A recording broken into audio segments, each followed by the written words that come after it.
Greetings, adventurers, and once again, welcome to GrowedUpGeek Gaming, your home for narrative and roleplay-focused Dungeons & Dragons 5th Edition live play campaigns. It's Tuesday night, which means we are here to present our long-term flagship campaign, Eberron Tranquility's Betrayal. We've been off for a little bit. We've missed everybody. I missed these guys in particular. We will jump through quick intros, kind of a little longer of a recap to make sure everybody knows what's going on, and then we'll jump into another big episode here. Let us start with... I gotta move everybody again. Is that it? Hey, cool. Everybody's where they're supposed to be. Let us start with our paladin. Nick, tell us about Flametongue and how her time in the city has been going so far. You've met like a minor crime lord.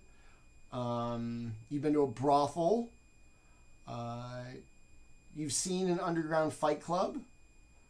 And now you are on your way to potentially investigate murders at college. Well, so Flametongue is a paladin for the Church of the Silver Flame, and her religion is generally persecuted or looked down upon in this place, so much so that they're shutting down the studio, packing up their bags, and then leaving.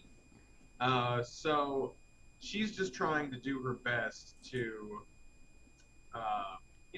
just spread the good word through her good deeds in the city.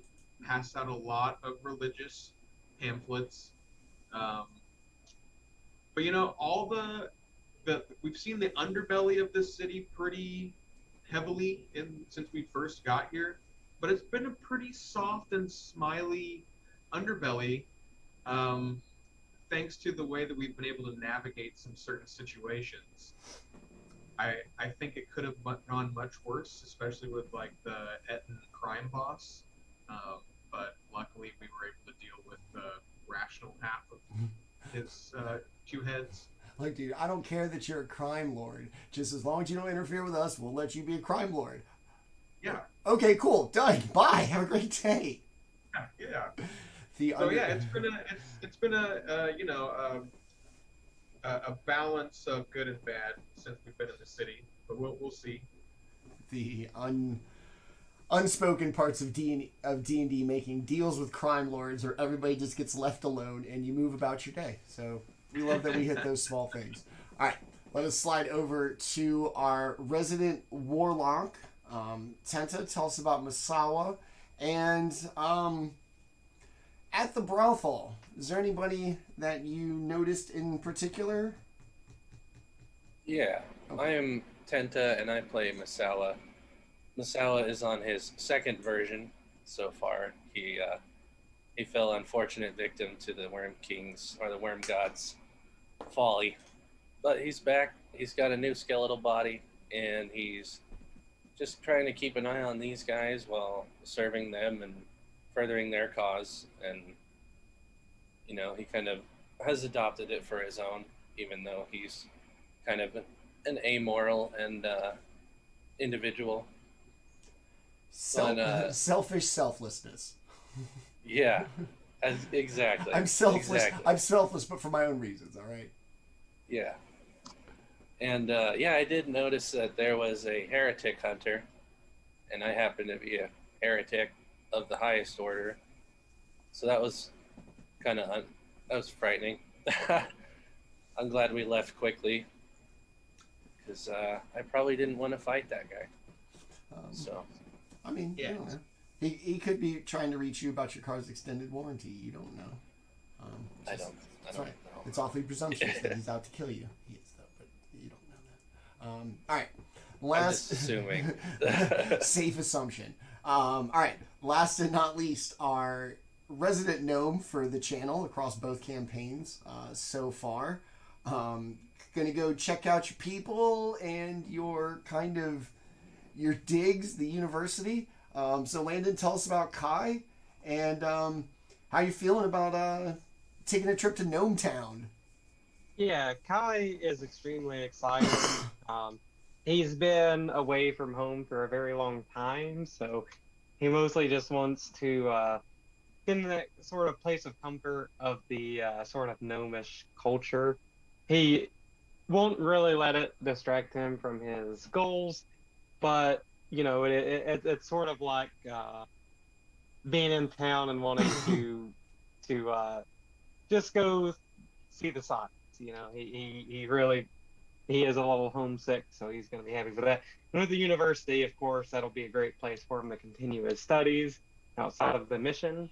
So he is happy about it. All right. We're missing our good friend Dustin. Hopefully he'll be back next week. All right. Along those lines, I'm Manny at GrowedUpGeek on your social media, Twitter, Twitch, Instagram, and YouTube. If you like what we do here, give us a like, follow, subscribe, fist bump, high five, any of those things to show your support. We love knowing that people like what we do here, and it means the world to us. So do all those things. We do shows Tuesday and Wednesday nights here on Twitch, twitch.tv/GrowedUpGeek, 7 p.m. Eastern Time. Eberron, Tranquility's Betrayal, this lovely production this evening. And then on Wednesday nights, we do a high-level limited campaign, Dynasty of Dragons, that is making its turn towards the second half of that campaign. So tune in for both of those. All right, I think that's enough channel business out of the way. Oh, thank you to everybody who showed up last week for our big 100th episode stream where we had everybody escape from a Ravenloft prison. It was a lot of fun. It was 5 hours of D&D on Saturday afternoon, which was a great time, especially with everything going on with me. I really needed it. So thanks to everybody who played and who watched. Okay, now that's it. All right. Last time, which is quite a while ago, the parties found themselves in Sharn, investigating kind of the higher powers that would make an entity like the Swords of Liberty operate. They're not just minor ground-level terrorists. They would need somebody in lofty and high positions of authority to bankroll and support them. The party, acting as the King's Dark Lanterns in Sharn, have found themselves telling people that that's who they are and why they're there. Last time they went to a contact of Rel's from the city and basically got just a bunch of little bits of information, including maybe not meeting, but coming in contact with King Bornell's twin prince sons, who turned out to be kind of douchebags, really abusive to the staff at the brothel. They heard several rumors about things going on around town, including a string of murders that had taken place at Morgrave University. Being adjacent to the gnome section of town, Kai somewhat insistent on pursuing this investigation of these murders, as well as perhaps getting a little off time to kind of get a little taste of home, like you mentioned in the opening. The party ended up staying overnight in Rel's and his former partner's old office. Rel divulged a lot of kind of his own personal dealings and his motivations as far as a specific serial killer and the death of his former partner. So we will pick up in the morning back in Rel's investigative office. He is nowhere to be found as the sun comes up. You can hear the kind of activity of the streets begin to kind of get moving and lively up as the day gets going. Light begins to pour in through the dusty and kind of dirty windows as the office doesn't see a lot of traffic coming through it. What would you all like to do in the deep barrels of Sharn as the morning comes with information of these murders at the university, and also maybe noticing that one of your party members has gone missing today? Let's start with Kai. Let's start with you. You going to be up and excited about going to check it out, or? I probably originally would. Noticing that Rel isn't there and knowing that there was a possible murderer on the loose that he was looking for, Kai is suspicious. So that's probably the first thing on his mind is wondering where Rel might be or how to find them. Flametongue, you wake up. Kai's kind of looking around for Rel. Masawa, you don't sleep, or you do the 4-hour thing. You don't sleep at all, right? I don't have to sleep, but I do chill out for a couple of hours in like a stasis. Okay. So Bony Boy's off in the corner, just kind of staring off into space. Might be asleep. Who knows?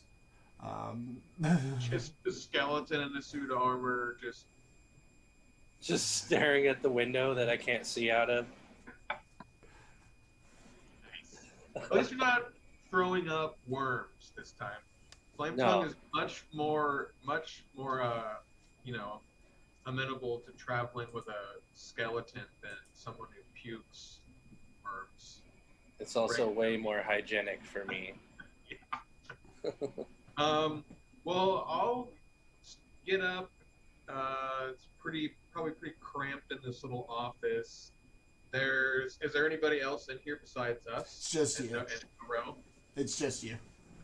All right. Is this like a classic detective-looking type office? Yeah, but probably one of like the ones with like bigger space. There's probably like 4 big windows behind it. The desk, the dramatic frosted glass window.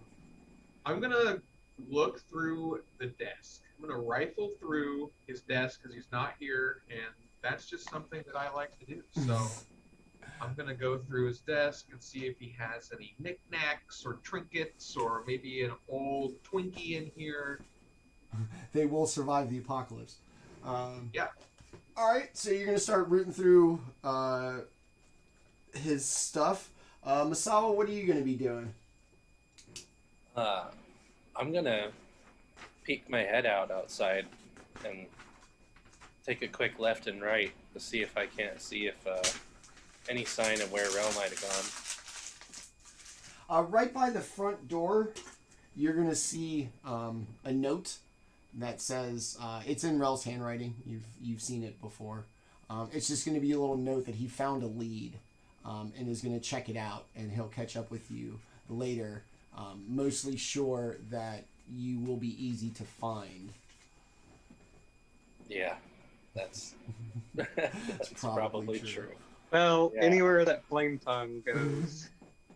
I'll bring the note in and show it to everybody. Well, he found a lead. Looks like it's up to us to figure out what's going on now. Oh no, a day about the town without Dad to tell us not to do bad stuff. This could be... you know what that means, Nick?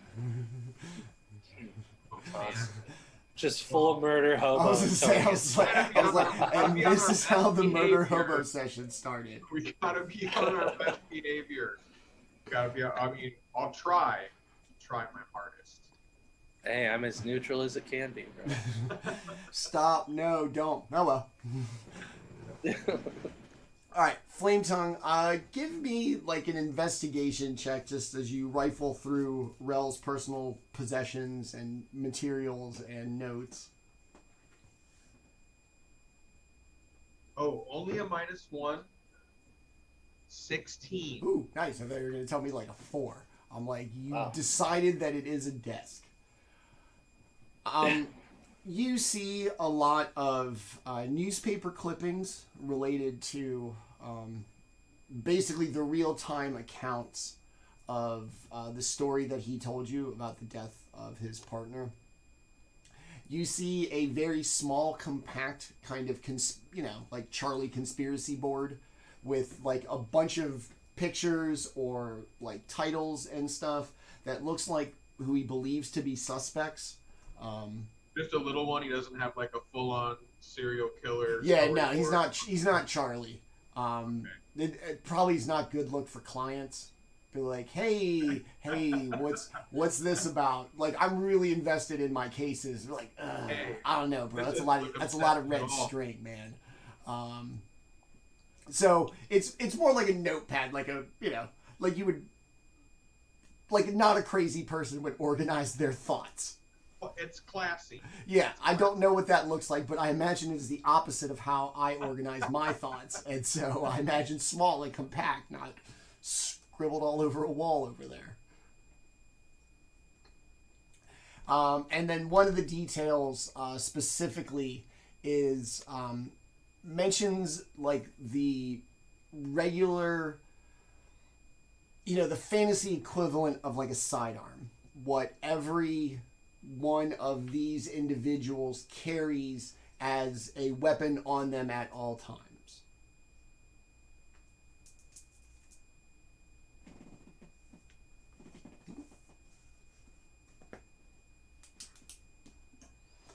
Most of them involve things like rapiers, a saber in the very specific like sword sense, and then a lot of like smaller knives and daggers. Okay. So you just got a list of He who's using much weapons. The killer he's after has a very specific like blade. Okay. It's really pointy and narrow. It is like, you know, in a forensic sense. Not necessarily, but not, you know, not like a sword. Yeah, gotcha. Stiletto, dagger, like I said, saber in the specific, you know, literal sense.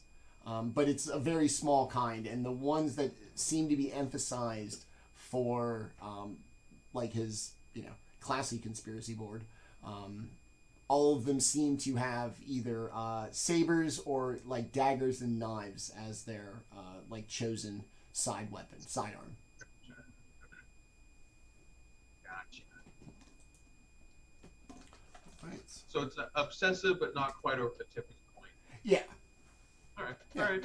Like I said, it looks very well reasoned, methodical. I think methodical is the operative word here.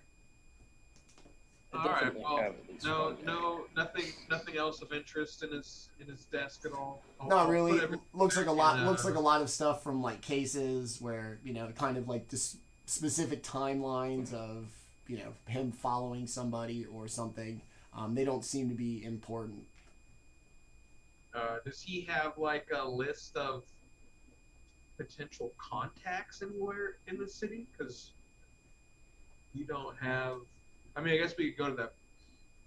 I don't really want to go back to the brothel, so we're just like, just kind of want to like root around and maybe find someone's name or something that we could go. I guess we go to the college.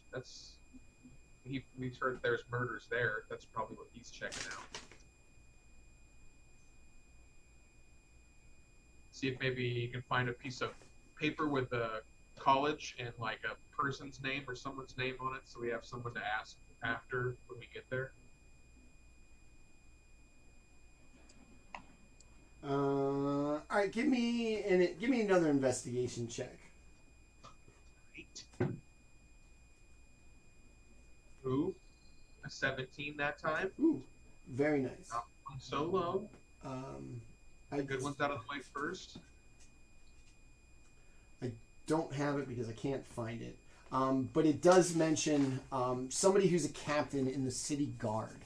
You've already encountered them when you first got to town in the, you know, kind of broken robbery kind of thing that you guys broke up.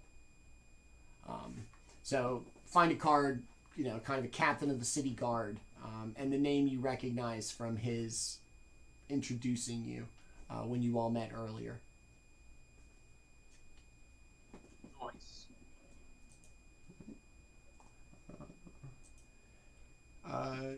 Kai, anything you want to do in the morning?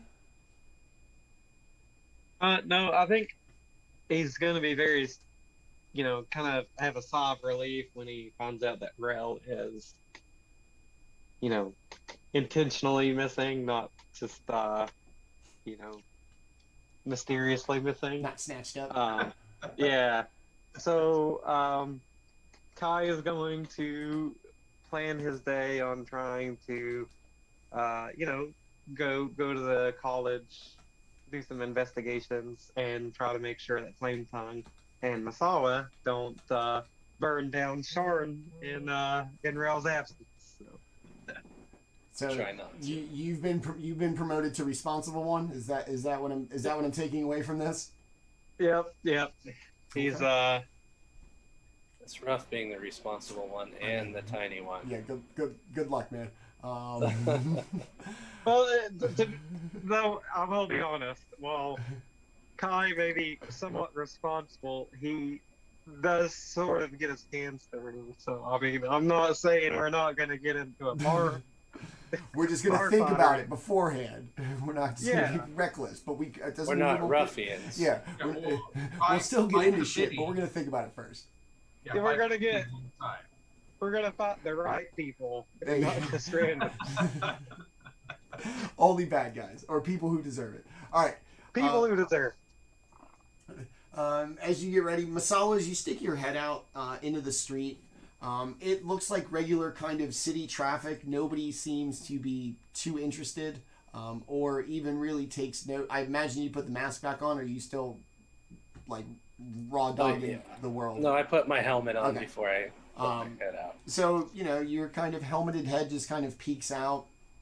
I imagine a lot of this is like living in any major city where, for the most part, anything weird could be going on at any moment, and if you live there, it's a lot of stay in your own lane kind of thing.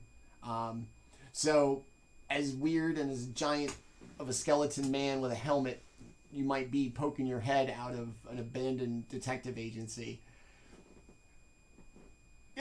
you're definitely probably not the weirdest thing they're gonna see today. Cool. I like being on the bottom end of that list for now. Easier to blend in. Finally, I did it, y'all. They don't suspect me. You could also be in a super sketchy part of town too. Just saying. That's true. Looking around, I don't see any you said no one's stopping to pay any attention. It's kind of early in the morning, so the city's just kind of waking up. But you see people making deliveries, through town. People starting to kind of make their way, just as the city comes to life in the morning. All right, I've found his note and I've had my little peek out, so I'm gonna shut the door and come back in. And already there are people outside. Irritating. Big mood. Get moving early in the morning in the cities, I guess. No sleeping in. Yes. No more leisure. We should be leaving soon, though. I'm quite restless. So what district are we in currently? Yeah, where are we at? Where are you at? Are we in the wealthy It's neighborhood? Memphis, isn't it? No, just where his I was like, I forget where his office was. Hold on. It's not you guys are gonna have to take a cab. All right. Do you want to go to the Gnome district, or do you want to do that next episode? Breaking the fourth wall. The Dome District? No. Oh, Yeah. Gnome. Should we do that first, since we have the Gnome? Well, the biggest thing is the university's in the Gnome district. It's right there, isn't it? Yeah, they're right next to each other. Yeah. So I say we go. Well,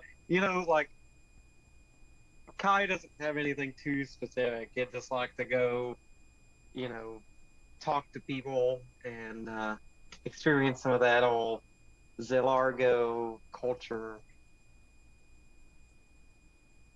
Yeah, we'll accompany you and follow your lead in the Gnome districts. On the way there, I want to check and see if anyone's seen the Warforged Heretic Slayer. And I also... Hey!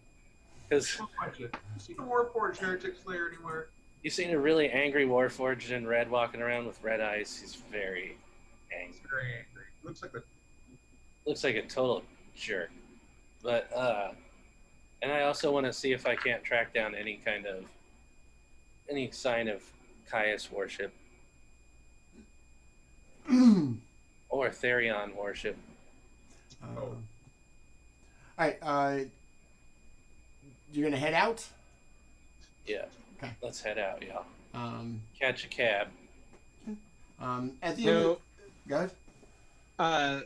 Kai will tell Masawa. He will say, you know, the citizens of Zilargo are always very inquisitive and keep their ears, you know, turned to whatever rumors they can hear. We might be able to try to get information about Caius or the other one. I can't remember the name of it. Tritherion. Tritherion, yeah. We could inquire about information as we enjoy the gnomish delicacies. As I will outlive both of you by many hundreds of years. Take your time. Greatly appreciated. But hopefully I still have a couple hundred years left in me. Hopefully. I think Goliaths are just like, what do I live like? I think I only lived to like little regular human years, 65. I was saying, are you like a Great Dane where like you're really big and you're like, hey, I hope you love this thing because you only get 7 fucking years and then it's dead. Burns twice as high. Yeah. That hurts. Bro, same thing with English Bulldogs, man. Love English Bulldogs. It's like, bro, there's plenty of television series that will outlast this dog. Like that's, God, it's depressing. All right. So as everybody kind of steps out, you can see the Sky Coach drivers, lining up, waiting for the morning commute. Yeah, I'll go and hail one of them. I've seen this done before. As he looks at you from about 40 feet away, wondering why you don't close the distance, he gets up in his little captain's chair and like hovers the 35 inches off the ground, puts down right in front of you. Welcome. You know, lad, you could have just walked over. We're not that far. Well, now that you are here, we wish a ride. Oh, righto. You and your mates here. Yes. All right. Come aboard, lads. Let's step on it. Let's go enjoy some of this beautiful Sharn morning, shall we?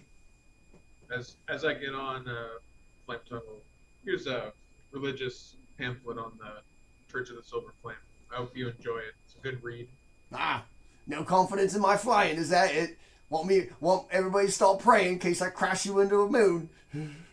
It wouldn't hurt. Alright, well, doing this quite a long time, my lady, and no prayer is going to save you when I'm driving.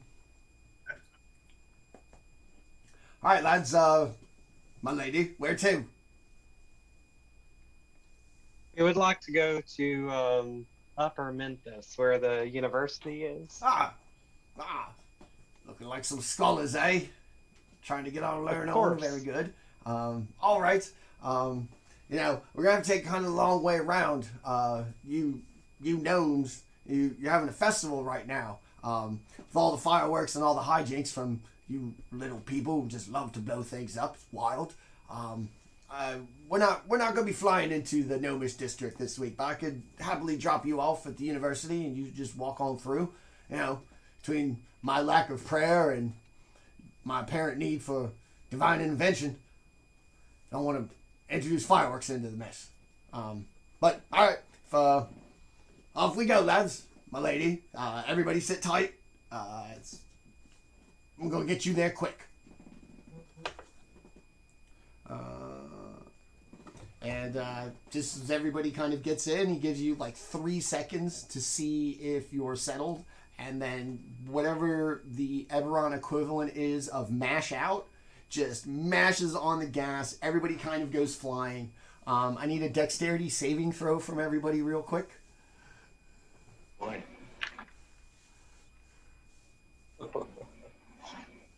I was doing other things. Wow. I beat somebody. Okay. 4, hold up. 7. And I'm on the wrong page to determine. Oh, there I go. 6.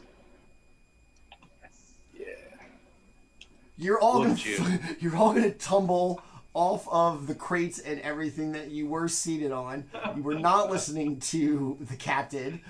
You're all gonna kind of plummet to the floor, roll around a little bit. You're not even sure if he might even like jerk it to the side a little bit just to make you panic. Careful! I told you we were gonna get you there quickly. All right. I'll slow down. And you'd see like slow down. And everybody kind of stands up. I'm sorry about that. Just drivers. We get to where we're going quickly. My apologies. Is everybody all right? I've broken my dagger. Oh no, daggers. Tink. He just throws it on the floor of the cab. Tink. Kyle will kind of like dust himself off and just kind of like shrug his shoulders and get a better grip of the chair. My apologies, my little gnomish friend. I know you people are having a holiday. I didn't mean to be disrespectful. My apologies. And the whole time he's doing this, he's not even paying attention to where he's going. He's being very polite and engaged with you, making eye contact with the three of you as he's just like veering through the skies, like just all over the place. Even kind of puts his hand on you real quick as he makes like a particularly like rough turn. And if there was like a fear roll, I'd ask you to like roll just how terrified you are of this dude, like just hauling ass through the city.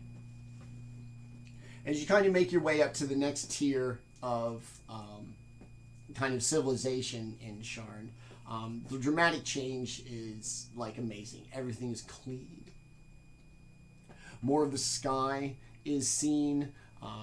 There are trees. Just this is when you know you've started to arrive. This is probably the nicest area you have been in at this point. Let's go ahead and send the map down. Boom. And You can see Kai like closing his eyes and kind of like rubbing his head as he kind of holds himself down. You can tell he's having some motion sickness.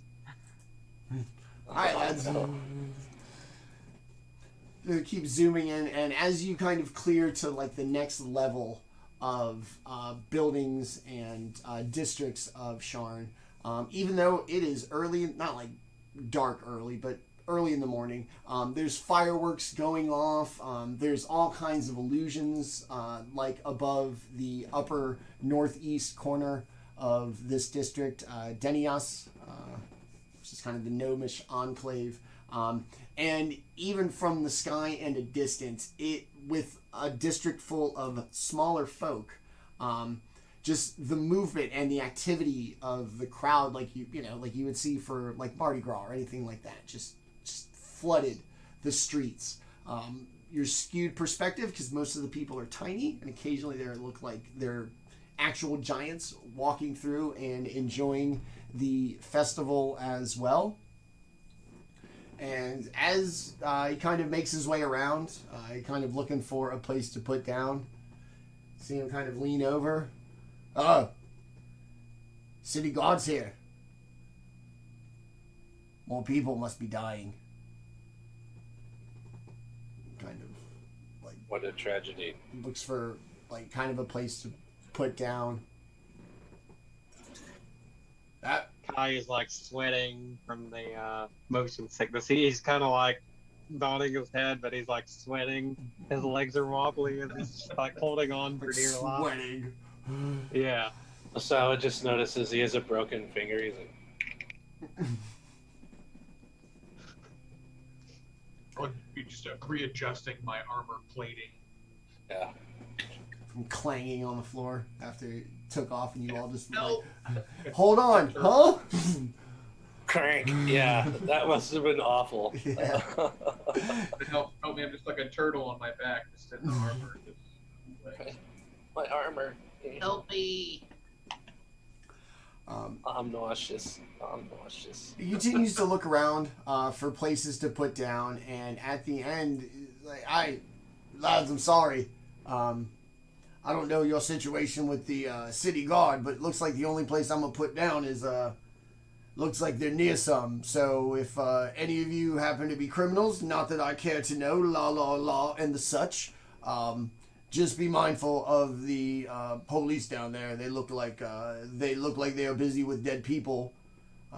But still, I don't want you lads getting caught up in somebody else's nonsense. I will kind of like look at him, kind of like busy, like, and be like, noted, as he sort of prepares to exit the vehicle. You all right, my friend? You don't look so good. Oh, I'm fine. I don't handle motion very well. No. Well, sorry about that, mate. You know, kind of what we do here. Yes, you got us here safe, and that's what matters. When we go down a level, we should use your spells to get there. Fall. Yes. We don't need a car next time. These are terrible machines. Kai is mostly just used to like the train is a very like straight trip. It only moves on 2 planes. Yeah. Yeah. Nice. There's no Z-axis movement. Gotcha. Sit Yeah, down. like Kai's ears are popping from the altitude change and everything else. Squeeze your toes as the vehicle descends. So he sits down. All right, like I said, sorry. Mates, I don't want to be here too long, because I'd be lying if I said I didn't have anything to be hiding from the city guard. So if you need anything, and he slides you like a card, just hit me up. I could be your personal drivers if you would like. I'll try to take it easy on a full-time commission as opposed to just a quick fare. Oh no, here comes the city guard. I better go. And he just kind of like takes off. As he kind of zooms off and you look, you see what looks like the intersection of 4 houses, and there seem to be like crawling with city guard. Not like that. Where's it? Okay, hold on. Like it. Not that I'm a city guardophobe or anything, but like I don't like them. Kai will probably, City even guard. though he doesn't really want to, he'll probably sort of make his way over there to try to figure out about the corpses. Yeah, I am curious as to why they're all gathered. And so Kai will probably come right over like here-ish to try to get a better view. Kai, go ahead and give me a perception check from there to see just an initial kind of idea of what's going on here. Not a very good one. Okay. 9. A 9. Wow. Yeah. Man, your dice just want to kill you all today, huh? Yes. So, as you make your way down the alley towards kind of the intersection of these 4 dwellings, 2 of them in the upper left and lower right look like they have 2 city guards stationed outside of them. The one down here in the bottom left has 2 of them stationed by the door, as well as what appears to be 5 of them keeping like a cordon away from the door. And then this one in the upper right, door slightly cracked, no guards posted in front of it.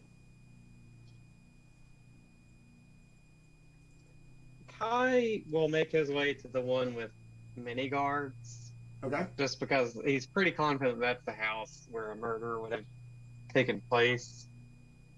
And he will kind of wave at the one of the guards to try to get their attention.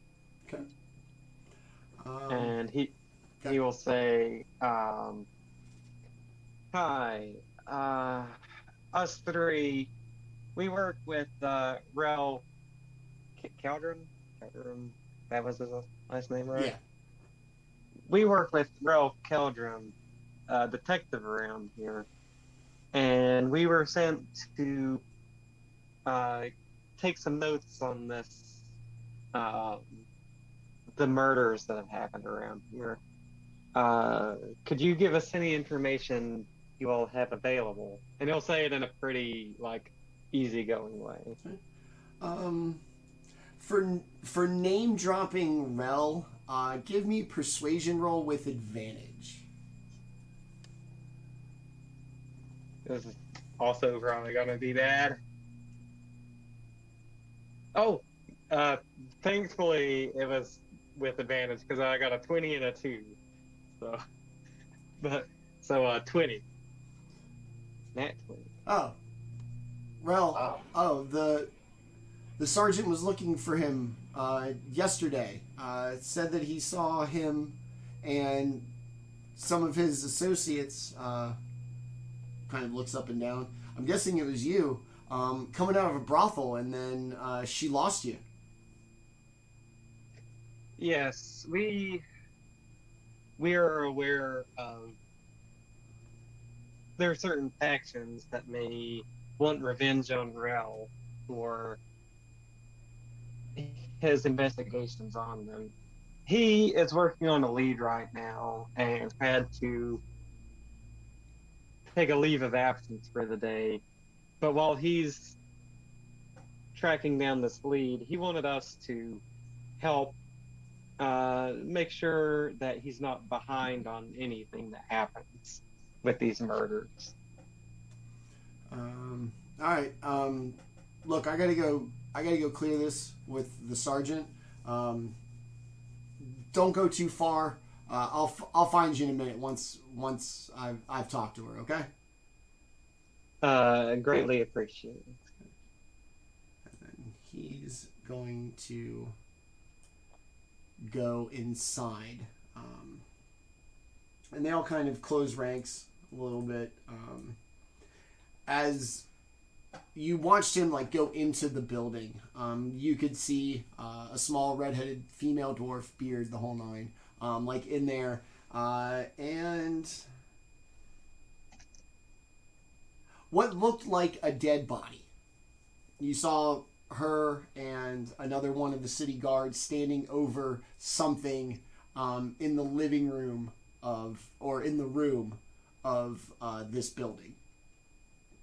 And then just as quickly as you kind of peeked in and saw it, they closed the door behind them.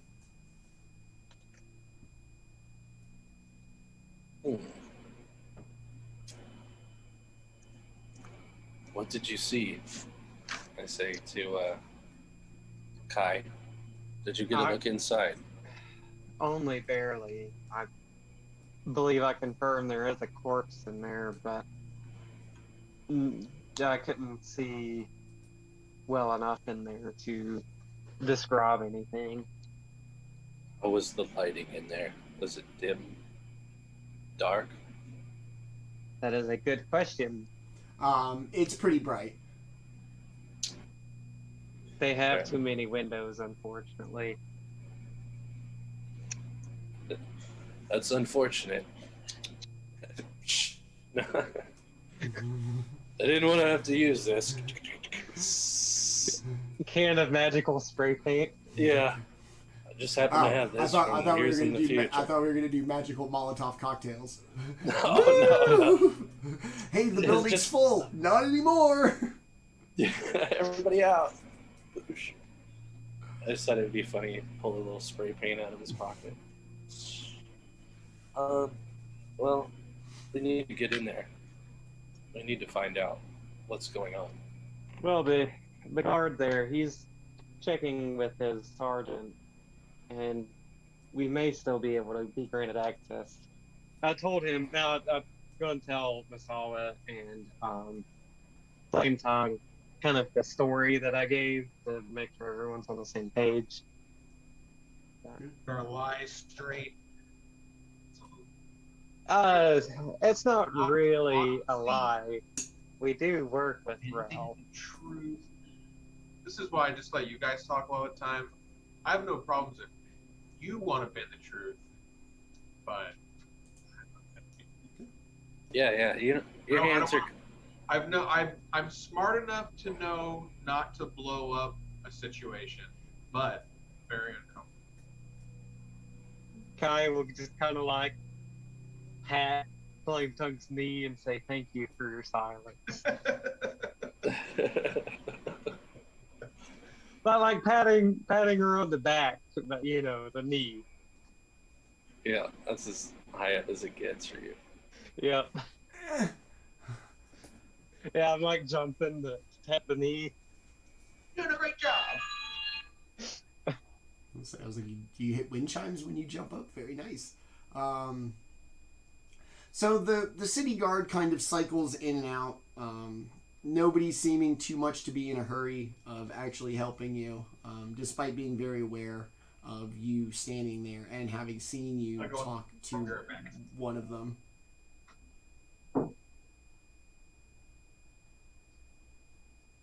You want to keep waiting? You want to do something else? How long has it been since they went to go check the sergeant? Probably about 20, 30 minutes. Oh, really? Open the damn door. Yeah, I mean, Kai will wander around the sides to see if he can look through windows or get a view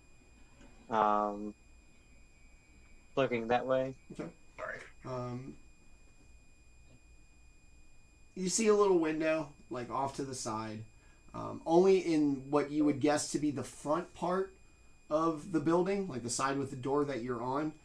The whole back half seems completely sealed up, no windows, no doors, no nothing. And as you peek in through the window, you see what looks to be like a very nice carpeted room, lots of books, little chair, fireplace, a dead body laying in a pool of blood, a door behind it glowing with some kind of magical ward, and what appears to be the sergeant and then two other city guards kind of going through, like what you would do with a body.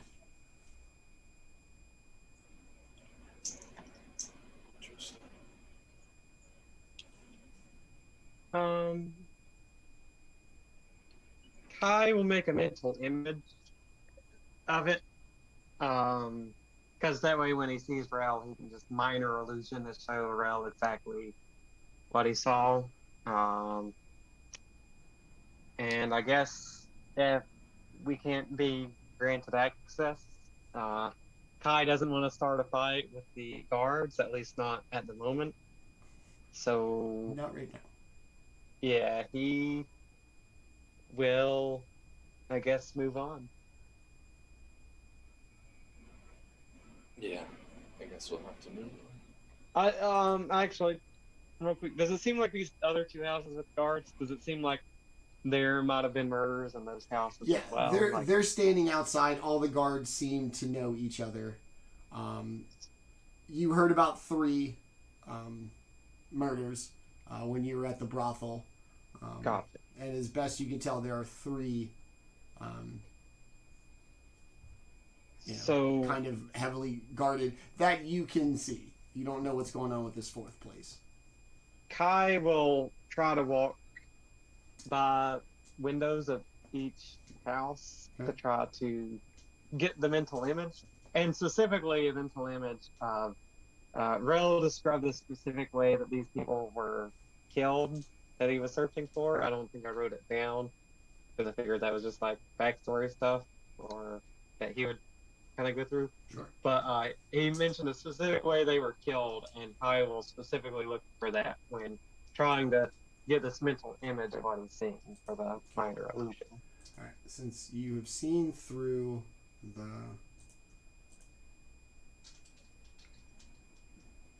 that is going to be what you saw as you kind of peeked in that one. Like I said, there's a magical ward on the door into the back half of the house that you haven't seen. Are you going to do all 4 buildings? Yeah, he'll go and try all 4 Okay. buildings. This 4th building he assumes just wasn't hit since there's no corpse in there, but he'll look at it anyways, just in case. In this one, you are going to see same thing, a lot of books, nice furniture, huge pile of blood, but no body up by the fireplace.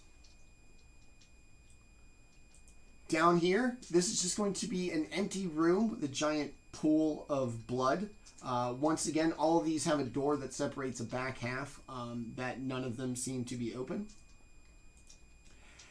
And then in the house with the red and the blue carpeting up at the top, both of the tables in both of the buildings are covered in scrolls and books, and I mean like piled up.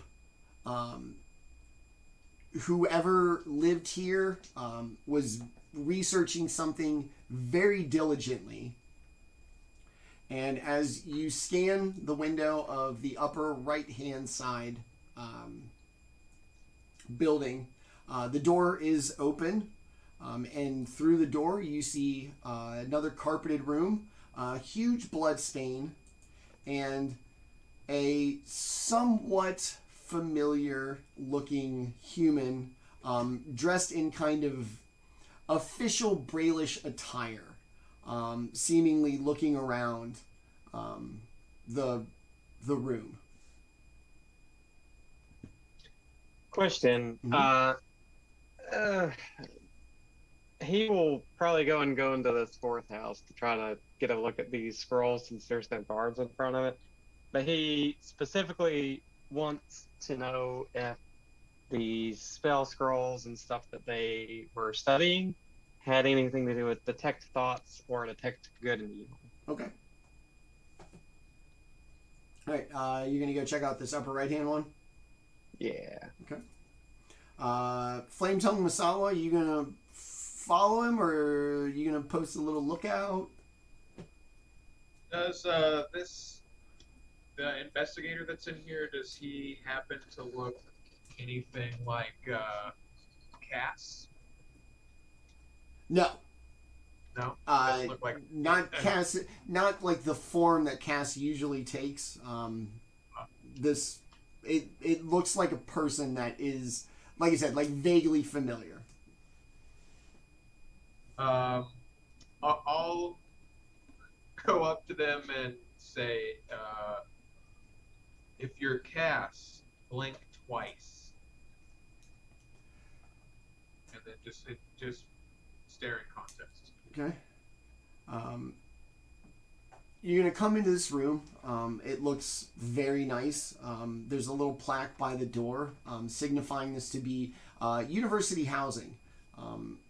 You would imagine that this is where like the faculty lives on campus. As you make your way through, Kai, give me an investigation check for the scrolls. 17. Okay, very nice. And Masawa, what are you gonna do? You gonna hang out?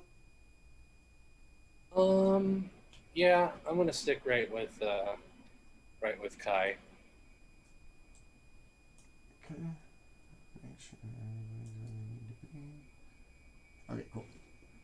I don't want to get separated. And then Masawa, you're gonna go, or Flametongue, you're gonna go through the front room into the back. Yeah, I'm going to go talk to this investigator person here. Okay. And hopefully draw... That's the only person that's in here? Yes. So, see? Alright. I was going to go talk to them, and then maybe Kai can do some sneaking and searching while they're distracted. Okay. All right, so Kai and Masawa, you're good. You said that looked like they were wearing like Breelish army attire. Just official Breelish something. Something you do, not necessarily like military. Kai will try to let Flametongue do her thing, but like at the end of the day, if he needs to, I'll just say that he's a Dark Lantern. So he's not like super worried. He's not like taking it like a life or death mission, just sort of trying to let Flametongue cause enough of a distraction for him to look through these scrolls. As you walk in, Flametongue, and mention the name Cass, the man is going to get a very stern look on his face. I knew I recognized you when you came in. Your friend is in trouble. He was arrested 2 days ago for not registering in the city. And he's going to look around. I know who he is. Him and I used to have a working relationship, shall we say, that may have soured at one point. And I got reassigned.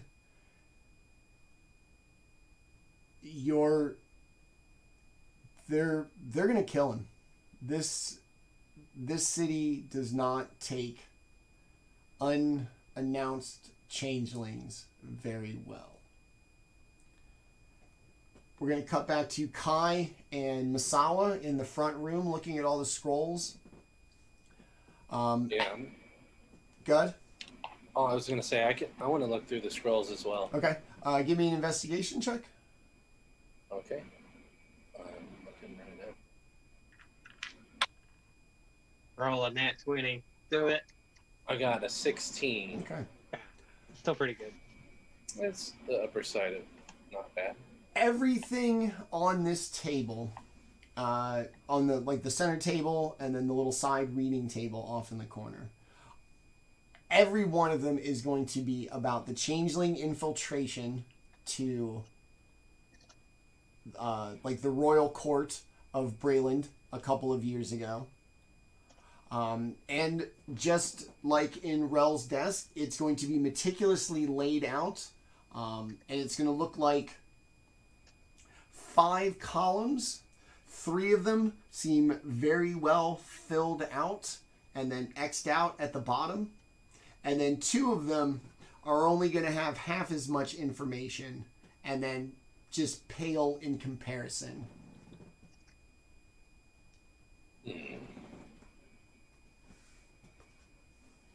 Masawa, what do you think? What do you think of this, Kai? Well, doesn't go along with my hunch, but it seems like the reason they are so against changelings is a fear that they are spies. So, which is not true because Cass is a spy. Yeah. Yeah. Well, he's like an allied spy, though. Yeah. Still a spy. It's not wrong. Well, hey, if you have a certain set of abilities that aid you in a certain thing. Yeah. I mean, some changelings just want to be farmers or shop owners, and they're being denied that opportunity. Rude. The old man's going to look at Flametongue and kind of peer through the door at Masawa and Kai. It's been a while, but Dark Lanterns, right? Kai will just kind of like nod his head as he's just like sifting through the scrolls. He's going to sit back. I used to be a Dark Lantern. Then I took an arrow in the knee. No, I'm just kidding. Is there a secret handshake? No, the prince isn't usually in favor of anything frivolous, including inconclusive investigations. And thus, I ended up here in Sharn, working the changeling intake for the city as a cruel reminder of His Majesty's belief in my failure. Kai will say, well, it looks like the city and the kingdom as a whole is trying to shift blame to the changelings for the harms that come to the country. Instead of trying to address the problems that the people have with the kingdom, they're just blaming changelings for everything. Is that accurate from your service? And he's gonna kind of sit back and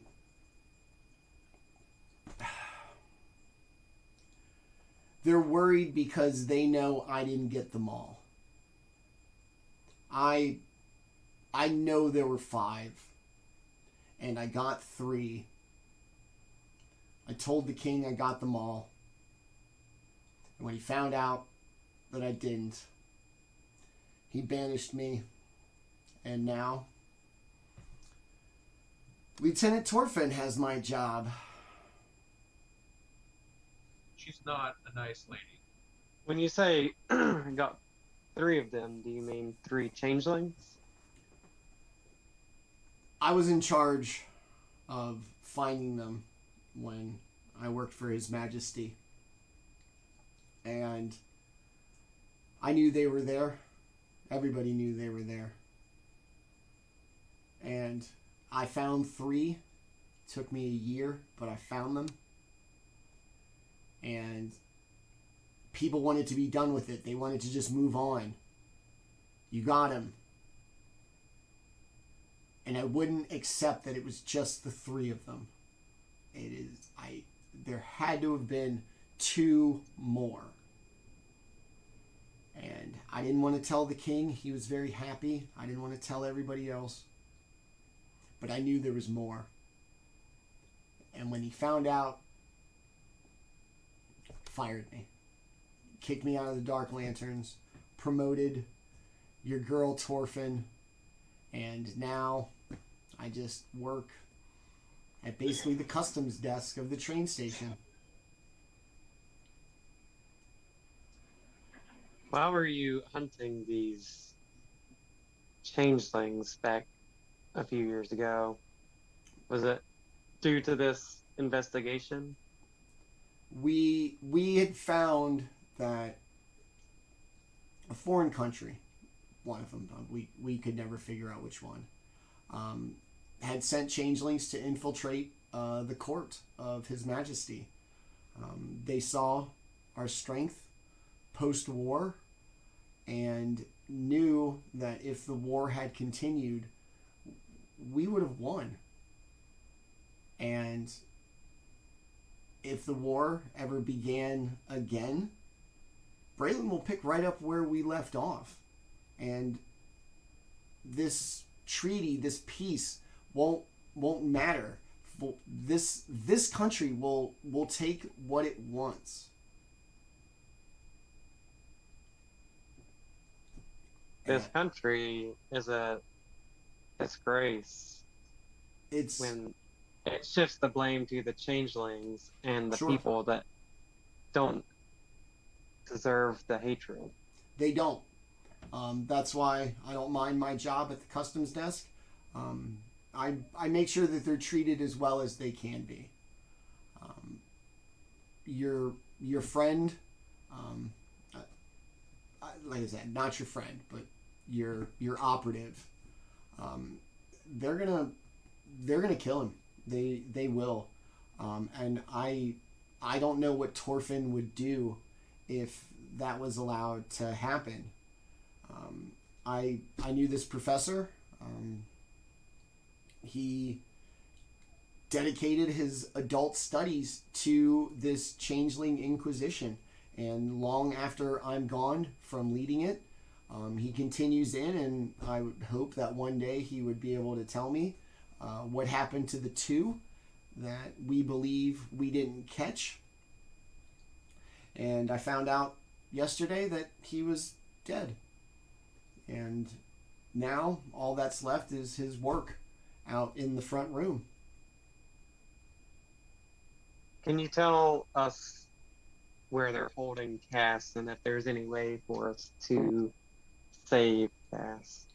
If I had to guess, it's going to be... where'd my bookmark go?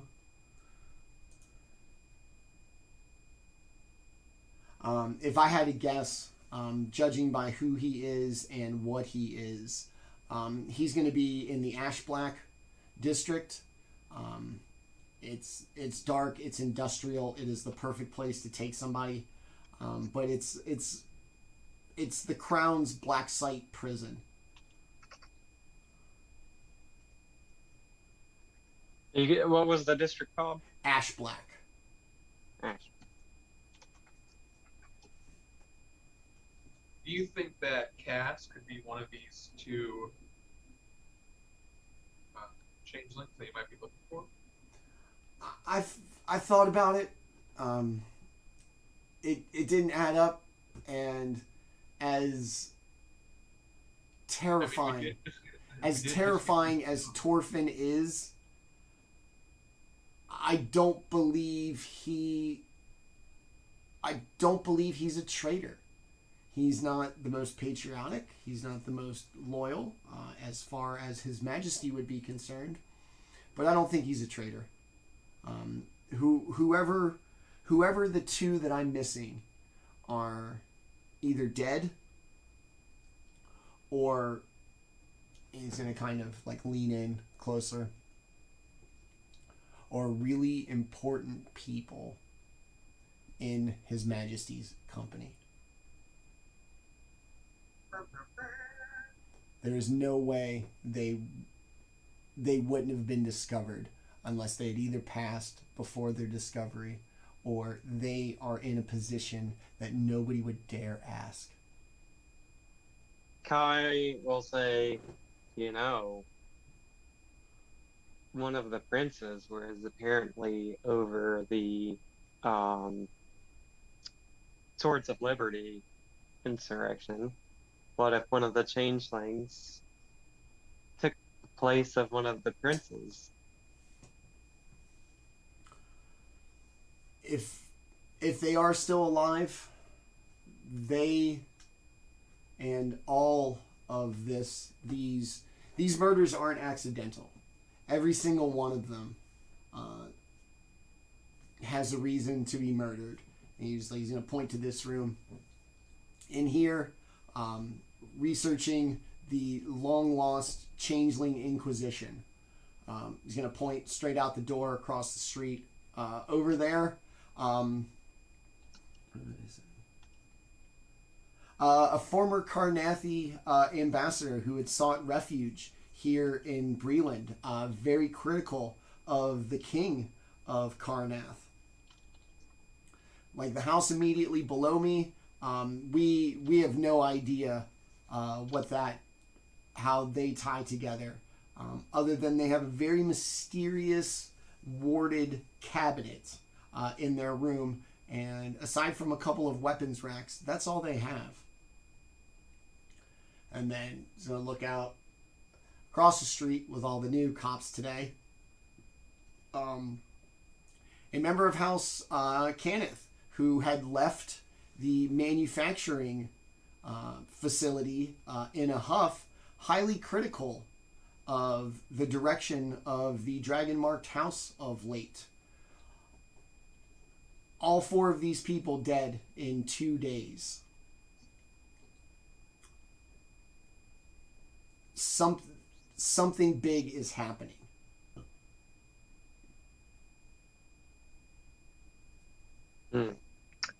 Maybe we should go see if we can get into the magically warded cabinet. He's like, very well. You might need somebody to help you.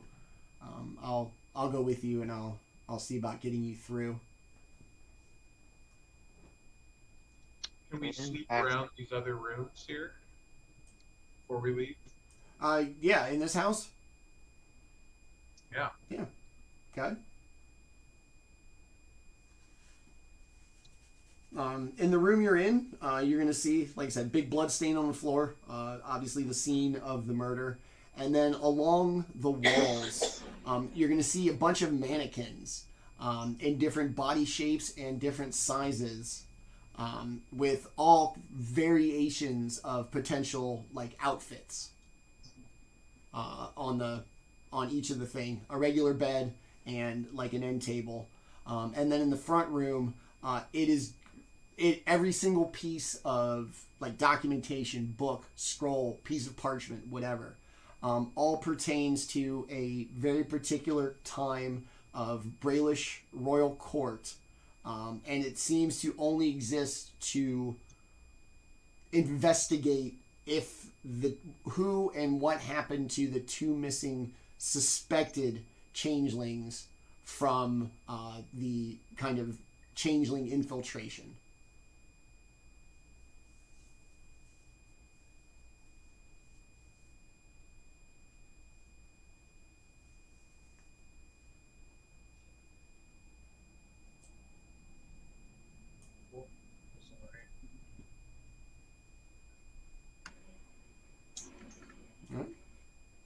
Will they let us go in any of the other rooms? He's gonna walk out with you and kind of beckon you to follow.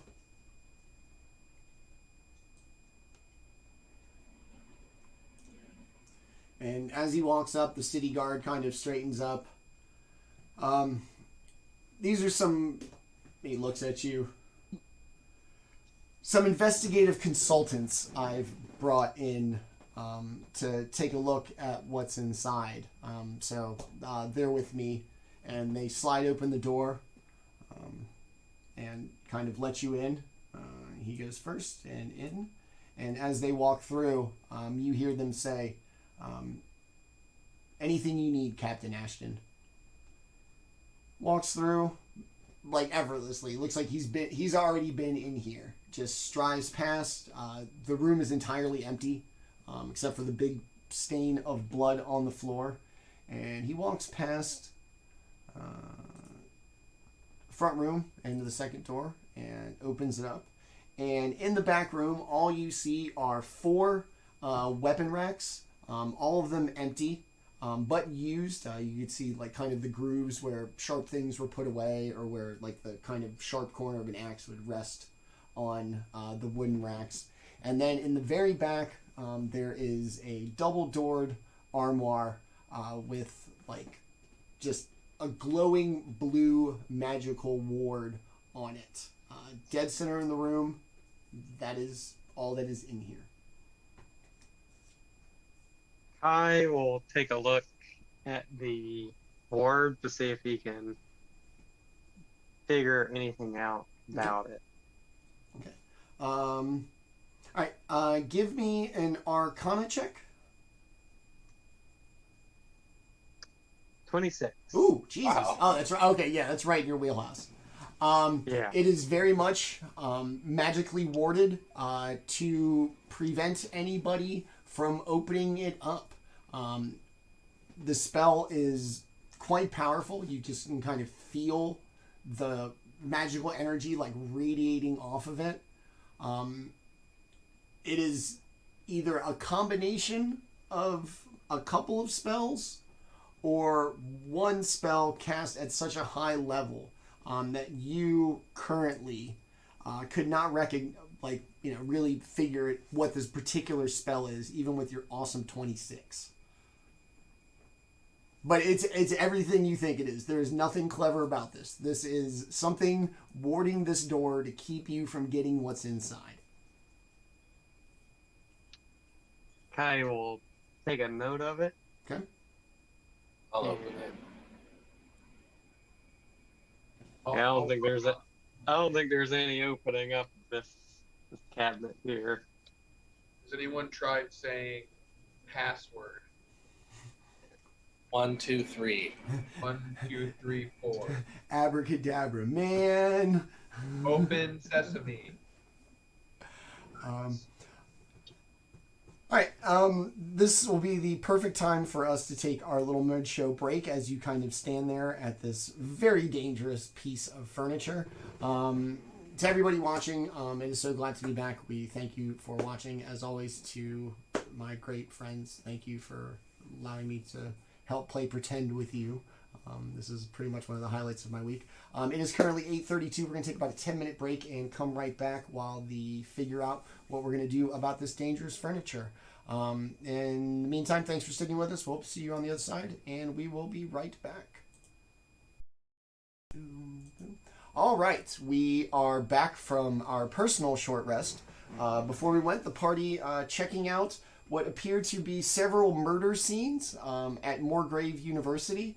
The first one, they searched and found that the victim had been involved in research to the changeling infiltration that happened to the Braylish Royal Court a few years back. This second room, second dwelling, completely empty save for the bloodstain and the magically warded cabinet, as the party met somebody who they are familiar with and are familiar with them, but without having actually met. A former Dark Lantern, Lieutenant Torfin's predecessor, actually, who was in charge of the kind of investigation into the changelings of the royal court. And now, just kind of showing the party around, getting them past police gates and the such. All right, so you walk into the second part of this room. There is, like I said, weapons racks that are empty but appear to have been used quite extensively. And this cabinet with glowing blue handles. And Captain Ashton's going to kind of look at it. We know something's in there. We don't know what. But with all of the other murders here, we haven't really gotten a wizard here. And he's going to look down at Kai to open that up.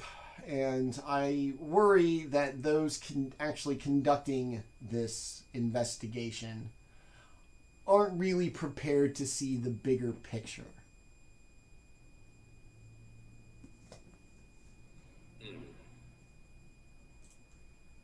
Whose room was this? This is he's gonna kind of reach in and pull it out. It says here they were a professor of history, mostly dating back to pre-Five Nation Corvair, it looks like. Back when this was Galifar. Very long time.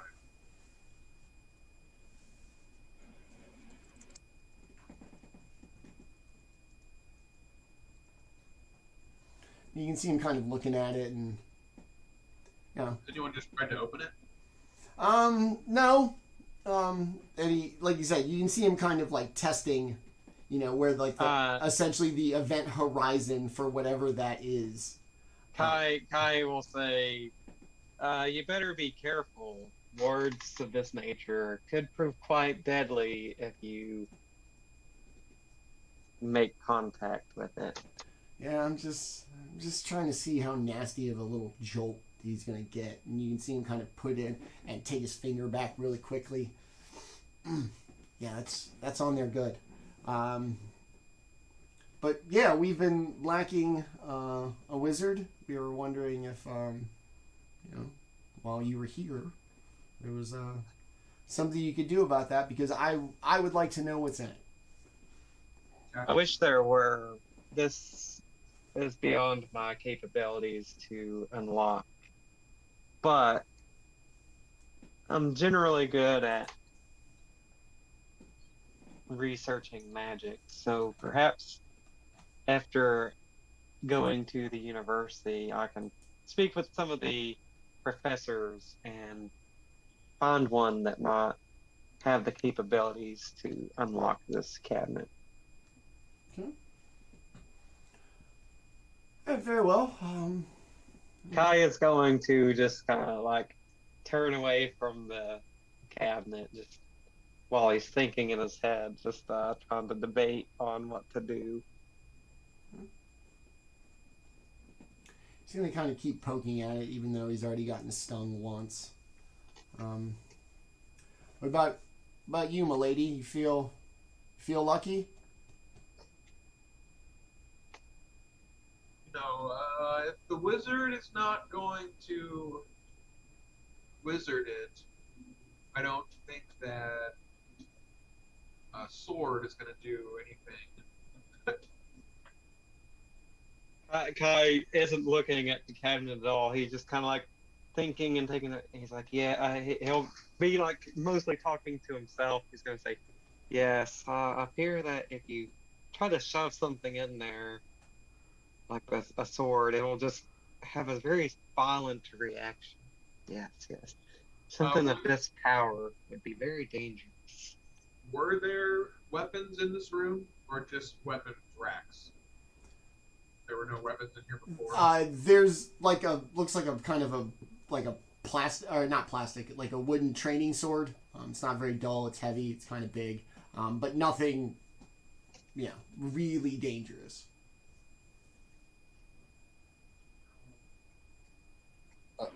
I'll hit the dresser with the training sword. Okay. Maybe that's the key. Hey, I would Nick. dig my sword up on magic. Nick, read your telepathic message. Chat. Oh no. So, Masawa, he's still messing with it, right? Yeah, he's kind of poking at it. All right. Masawa's gonna walk up with his back turned to him and jam him face first into the ward. Okay. Give me hold him there. Give me a strength check. And you're gonna hold him there. I'm gonna hold him there. Yeah. Okay. Give me a strength check for the push and I guess the pin. Oh boy. You ain't gonna beat that. That's good. I'm glad I finally rolled high for something that I was like giggly about. All right. Let's see. So that is a 24. Okay. All right. So you're gonna push him into it. He's gonna go in.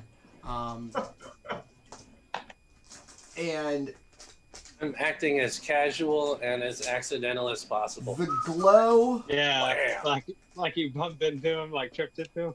Yeah, like I easily could have just fallen right into him. This armor is at least 10 times Hella heavier clumsy, than me. y'all. Yeah. He's gonna fall into it. It's gonna blink out and then flash a really bright light. 1, 2, 3, 4, 5. Wow. All right.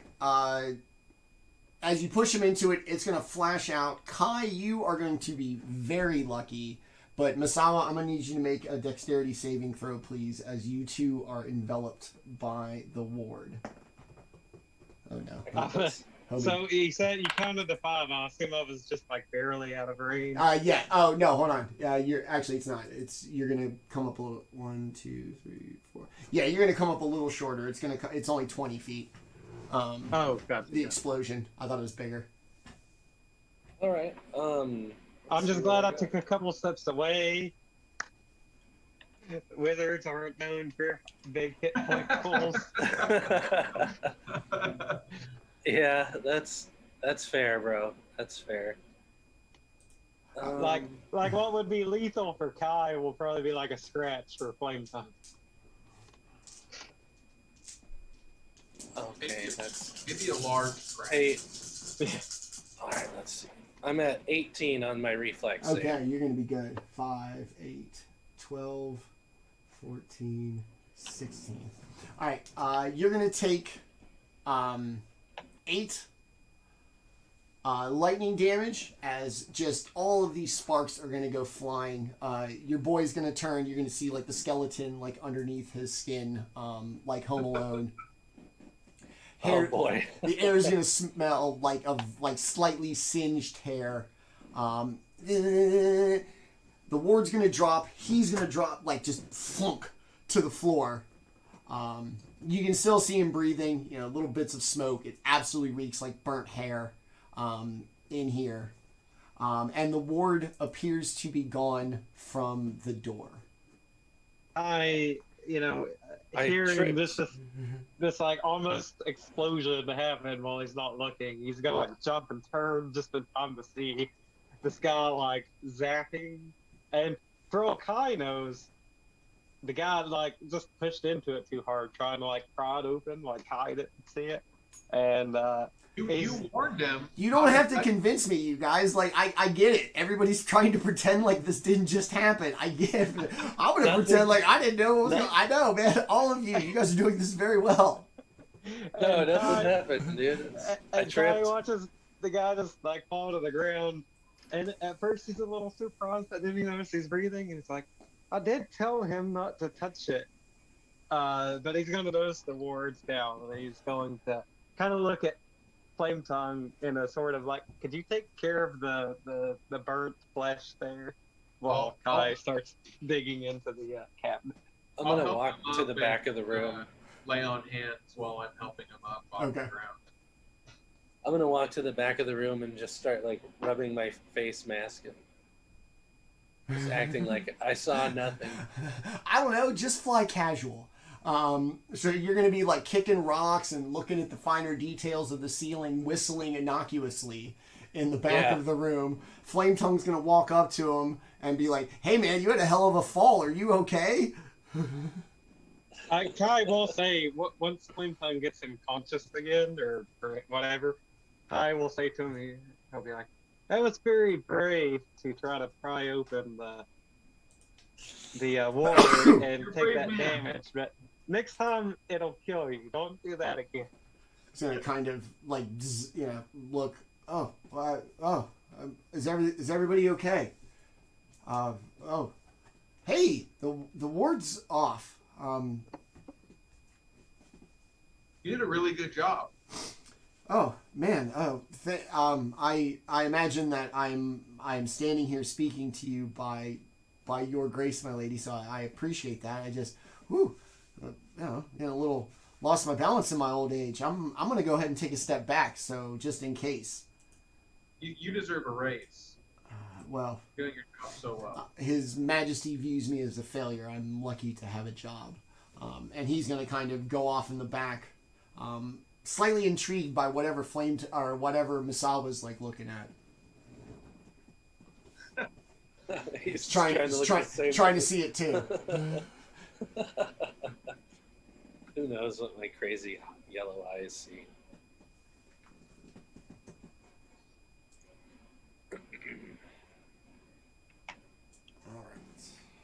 I will detect evil on the chest or the dresser, or whatever it is.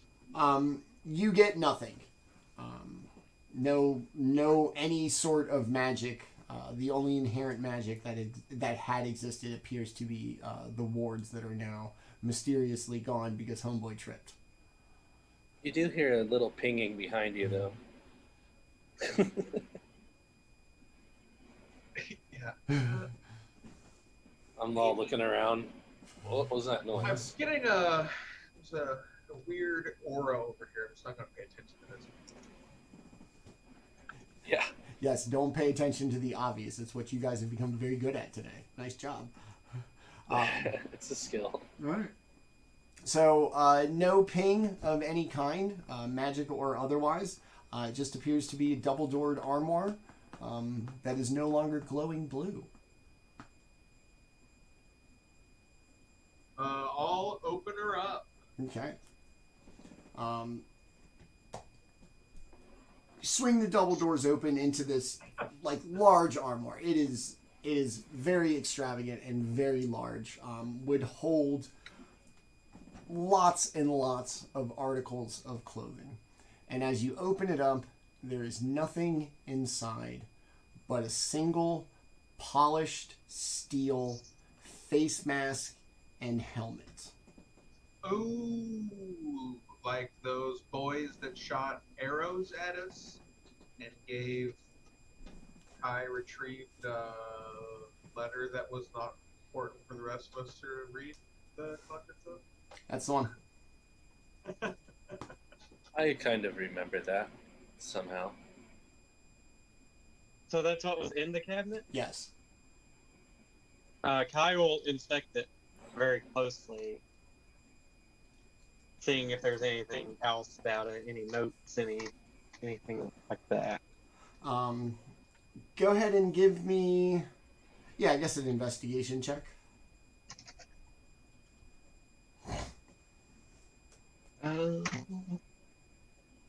19. Ooh, very nice. On the inside of the helmet, you can tell it's very old. Despite it looking to be in like exquisite condition, the polish on the front is just immaculate. Like you can see yourself in it. Every little bit of light like reflects off of it. If there was a dog or a cat, they would see the reflections on the wall and be like losing their shit right now. As you kind of like moved it around to examine it. On the inside, there is an inscription. The future of the people depend on a return to the past.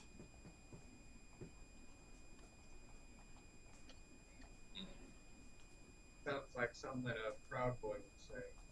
That's an ominous thing. Yeah. Kai will kind of like read it aloud, and he will say, after he says the sentence, he will say, so do they want to unite the nations under a single ruler again then?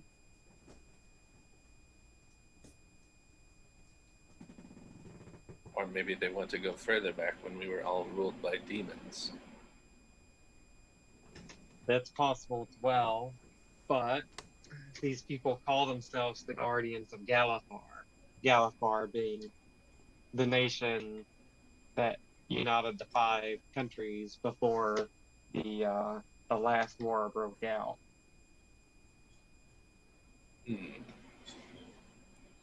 Interesting. In any case, giving so much power to a single individual has never proven good for the common folk of the area. So they can't win either.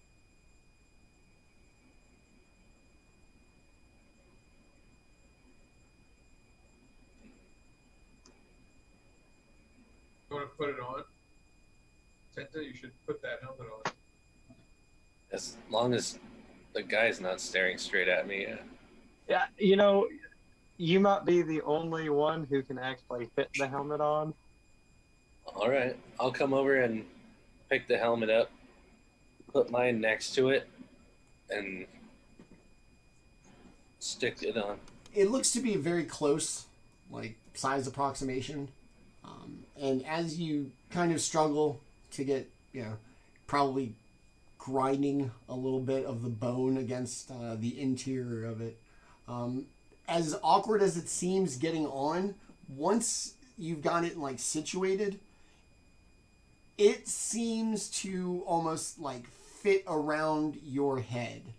And then Kai and Flametongue, you're going to notice even, the fixed metal features of the mask change ever so slightly to kind of mirror Masawa's features as you put it on.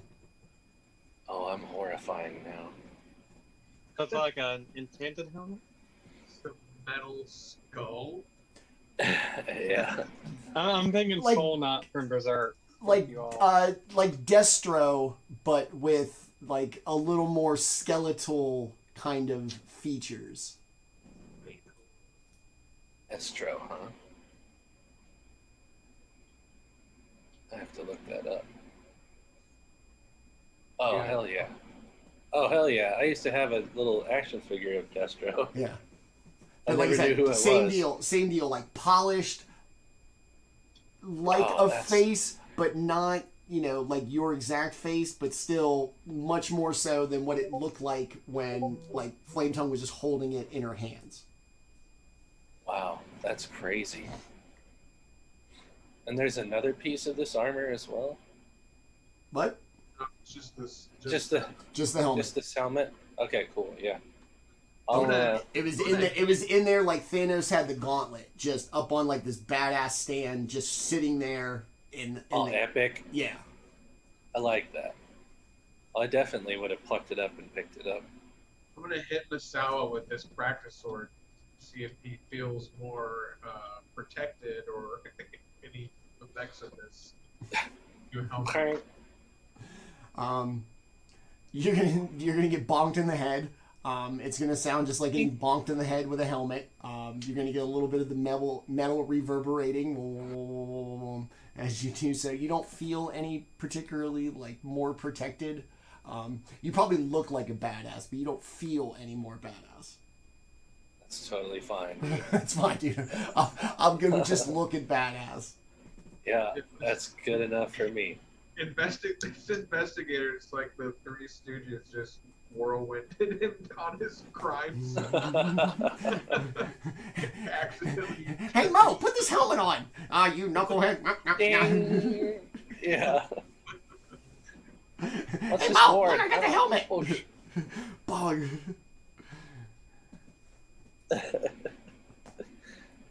Oh, well, we should leave now. Okay. Ashton's gonna kind of look at you and just not feel like being part of, like, not wanting to deal with whatever's gonna come with it. So he's just gonna leave it be. I think about what I said about your friend, and I need to return to the customs desk. Just in case they're not cooperative once I leave. One of them thinks that they were all they're former Carnathi nationals who were speaking out against the king, and then the one across the street where they all are now, some former artificer from House Cannith. There's actually a body there. The other three they were 2 days ago or yesterday. Yeah, yesterday's. So is the only like Cass is just being executed because he is a changeling and he didn't register, or is it also because he is Dark Lantern? Mostly because he's probably like a habitual offender, I believe is the term, but more so just for failing to repeatedly register. And they just kill you. No jail, just off with your head. Xenophobia is a terrifying thing. It's tradition. When is his execution scheduled? Like right away? Next week? Probably within a couple of days.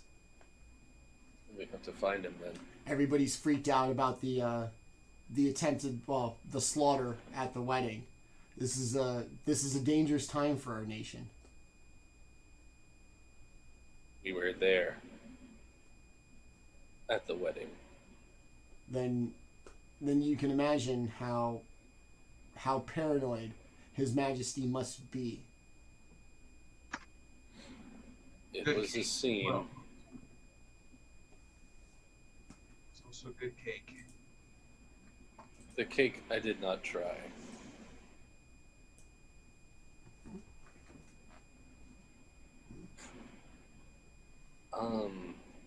Well, so what do we know about where Cass possibly could be? He's in Ash Black, probably at the Black Ops jail or whatever that is. Is that's just a jail? Ash Black is like a It's a facility? it's a district. Yeah, But it's a district that has the black jail in it or whatever, the no talk about it, the Fight Club jail. The black cells. Yes, that's where we should go. Sharn's Guantanamo Bay. Yeah, that's where we should go, though. Says I. I should help Cass. He does not deserve to lose his head. Yeah, I mean, Cass is kind of like a drunk dick, but he's like our buddy. He's like everybody has a friend like that. Well, and he also like gets shit done and helps us out every once in a while, even though he failed. But he failed because he got arrested because he's being a dick. Yeah. Well, that happens. It's a moment. He literally went to the registration office and was going to get our papers, but he just didn't want to get his. Come on. Yeah, he was right there, dang it. Or unless he was just like forged all of ours and was like, I'm not gonna register any of these guys because we got ours from the gangster. Yeah, I'm pretty sure they are less than legit. We don't let people look at them for an extended amount of time. Like, here it is, and thank you. That's good. Special. These are gold seals. So let's, what do you guys think? I say we head to Ash Black. Yeah, I'm down to go try to find, or at least see, like, try See to if we find out more of a specific date when his execution's gonna be, and then look for, like, maybe where he might be held. I is going to give sort of a disappointed sigh as he was looking forward to spending a day with gnomish culture and delicacies, and now he's still stuck on the mission. You got a couple of days. We can stop and get some gnomish street food on the way. You may as well dying today. Yeah, man. Yeah. We can get plenty of things on sticks and we'll fried just stuff. Crazy taxi, and he'll just come swoop us through, like, on street level, through the street market, and we'll just grab stuff as we go, throw some coins out of the back of the cab, and then zoom down to save Cass. Drive through, bro. First time ever. Well, I suppose we can go ahead and go to one of the food vendors. I'd love to try one of my favorite dishes.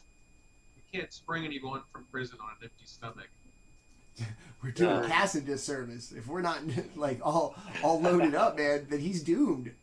Yeah, we also have to get wasted, and then probably take a nap, and then we'll go do it. Agreed. Are you gonna pregame like a rescue? Yeah, I think we All are. right, bro. We're gonna go rescue our friend. Bottoms up. Woo! We love you. We hope we make it. Hope you don't die. All right. What would you all like to do? Let's hail a cab and take a quick run through the Gnomish district. Get this man some food. Okay. Get this gal some food, and I'll stand there and be disdainful about it all, and then we'll head off to Ash Black. All right. As you step out of this house, Ashton goes to open the door and step out, and you can see him very quickly close the door and stay inside. I think you should go ahead of me. There's somebody out there I haven't seen in a while, and I don't know that I care to deal with them today. But what makes you certain that we want to deal with them? First, this is your crime scene. We're your consultant. I would imagine that you have seen them way more recently than I have. Now I'm curious. Step aside. I'll go first. Okay. So he opens the door out just in front of kind of gathering almost, like gawkers at the crime scene. You will notice 4 of the largest humans you have ever seen. 6'6", 6'8", just built like absolute like brick shit houses. In very nice pressed military uniforms. And the 4 of them seem to be flanking a taller, older elf, and a small pre-adolescent boy as Corian, Prince Cord, and 4 King Swords are standing out front looking at the crime scene. Corian, man, this guy is just a mood killer. Is he? He's the guy that tried to get me to spy on Cass before we left. Oh, that's right. When I went to go get potions from him, and he's got the young prince as his ward. Oh, he hangs around with him. Don't worry. Maybe these 2 are the changelings. It's a young prince, and it's this fucking guy that he doesn't like changelings. She's throwing shade on them to get it off him. we sort of fought with Corian before. We have. Like episode 1. I'm a Remember different... the attack on the wedding? There was. Oh yes. Yeah, Prince Cord was being watched over by Corian, and we were protecting them both. Yeah, I remember that. Although Corian life. didn't fight, yeah. That was a past life. Yeah. Corian didn't fight. He just kind of stayed in the room, so I guess he couldn't. He didn't help, but he didn't hinder. So. Yeah. And I don't fear anyone for any reason, so I'm heading out. Come with me. Yeah, Kai will I'll follow. He'll treat this as a while he doesn't view royalty in the brightest of lights, Cord is only a kid, so Kai will greet them with a smile. We know Cord anyway. As you all emerge from the house, you can see Corian clearly engaged with the guards, asking, Corian type questions, and the prince looking kind of bored, but sticking close, doing, his duty, staying by his protectors. And as you kind of pour out, he recognizes you from, saving him from Swords of Liberty kidnappers in the very first episode. Corian, look! It's those people who saved us! And, and Corian gives you like a friendly little greeting and kind of dismisses the city guard he was talking to. His Majesty's Dark Lanterns. So good to see you. Here, what is it that you are doing here? Has your investigations at the behest of the king brought you here? I will nod and say, of course. The only problem is, every time we investigate one question, 2 more arise. So it's quite unfortunate that. I've heard everybody here dead, stabbed. It's sad that the troops here in the grandest city in all of the land just can't monitor simple security.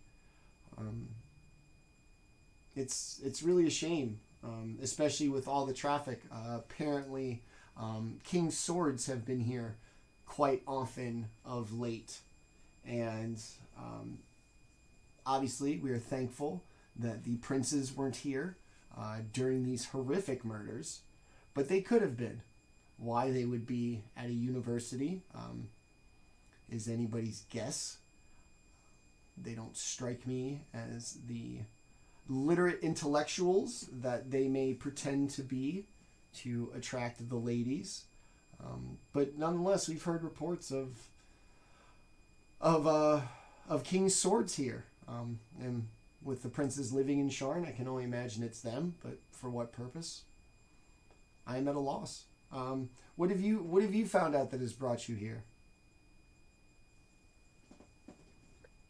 Kai will think for a second and say, we just believe that the Swords of Liberty have a strong connection to the city. So we're hoping to uncover the true leadership of the Swords of Liberty here. Yes. If anybody can do it, I believe it to be you. You saved the young prince and the future of our nation here, and you can see him kind of, mess up the little kid's hair like you do when you talk about him.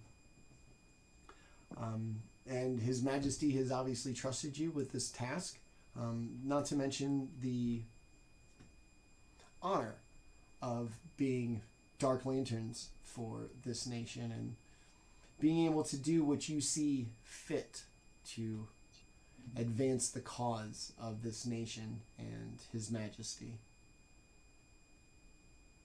I do have a question. Could you tell me any information you have of the Guardians of Galifar? A nostalgic group who long for, while a truly great period of time in our land's history, a time that has nonetheless passed, and in all honesty is doubtful conditions will ever be right for its return. So to admire a great period of history is to be commended. To constantly live in that bygone age, I worry does not do the great service to this land that the Guardians believe that they give. Would you have any idea on which factions they align themselves with the most? Would they see Breland as allies, or would they see Prince Orgav? Orgav was from Seer, right? Yes. Would they side with Prince Orgav, or would they side with one of the other nations if push came to shove? While noble in their stated goals of wanting what is best for the land, it clearly leaves much to personal interpretation and personal decision as to what the best for the realm is. And in most organizations, especially those who have attained a modicum of power, it is worrisome that what they view to be best for the realm might only be best for them. Yeah. These murders were all linked. They all had ties to Breland outside of this house. This house belonged to either a former Guardian of Galifar or a current member of the Guardians of Galifar. Well, the rest of them seemed to mostly be in alliance with Breland, or at least against other nations and neutral with Breland. The Guardians of Galifar, I don't understand why they would be part of these murders. So that's a question, another question that's arisen.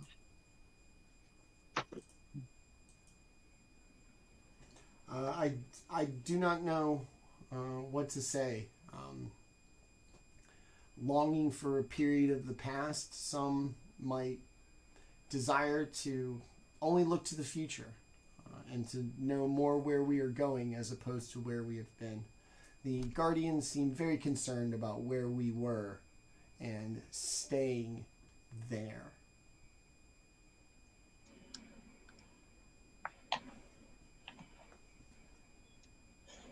Kai will kind of drift off in his thoughts, not really losing interest in the conversation, but he doesn't have anything else to add. If you are having trouble with the city guard here, I would be happy to escort you in so that your investigation may not be impeded and you may do your best work for His Majesty and this land. Kai's proportionally large gnomish ears kind of like they shift when he hears that he could let him in, and Kai will say, "Yes, that would be great. I'd love to investigate that magically warded door over there." Corian, Yes. as you wish. Corian's gonna like whistle. Everybody's gonna stop. It's one of those really loud, like jarring ones. By order of His Majesty, these agents of the Crown must be granted full access to everything here. Is that understood? They all go, "Yes, sir." Very well. As you can tell, this place has become quite dangerous. His Majesty Prince Cord and I flew in on the airship this morning. We would wish to return to Breland and be on our way. If there's nothing else I can get for you or do for you, His Majesty would like to hear progress of everything that has transpired whenever you have a chance. Not a problem at all, Corian. Very well. We appreciate your help. Of course. Anything for His Majesty. Come, Prince Cord. Let us away to the airship. We do not want to be in town when your father arrives. But before they leave, I'll give Prince Cord the practice sword we found in that room. He's going to take it. It's going to be a little big for him. He's, I think, 11. So it's going to be a little big for him. But you could tell he's got some sort of training, like you would, kind of expect of any royal. And as he kind of takes his practice swings, everybody give me a perception check, please.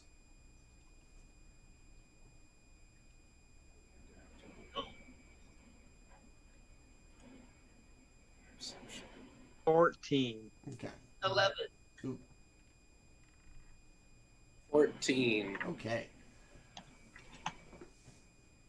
He's going to take a step back, and you're going to notice, like I said, the rudimentary training, like probably most boys, and especially boys of his station, would have. And you didn't notice this until just now. Every time you've seen Prince Cord, it's always been in a kind of casual setting, him dressed appropriately. But out here in the streets, in public, in Sharn, you notice that he's wearing a dress Brailish military uniform in the size of an 11-year-old boy.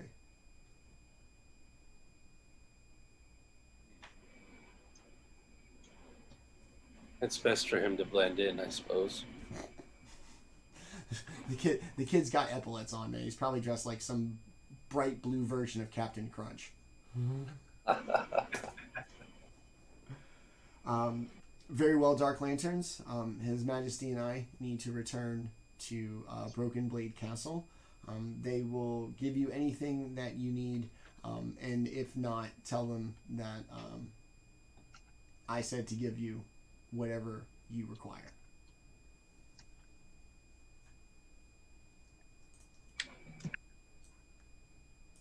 as they do. Good. Oh, They're all going to hurriedly head off, and all of the guards out front of the building look to breathe like a sigh of relief as they watch Corian, the prince, and the Dark Lanterns like walk away.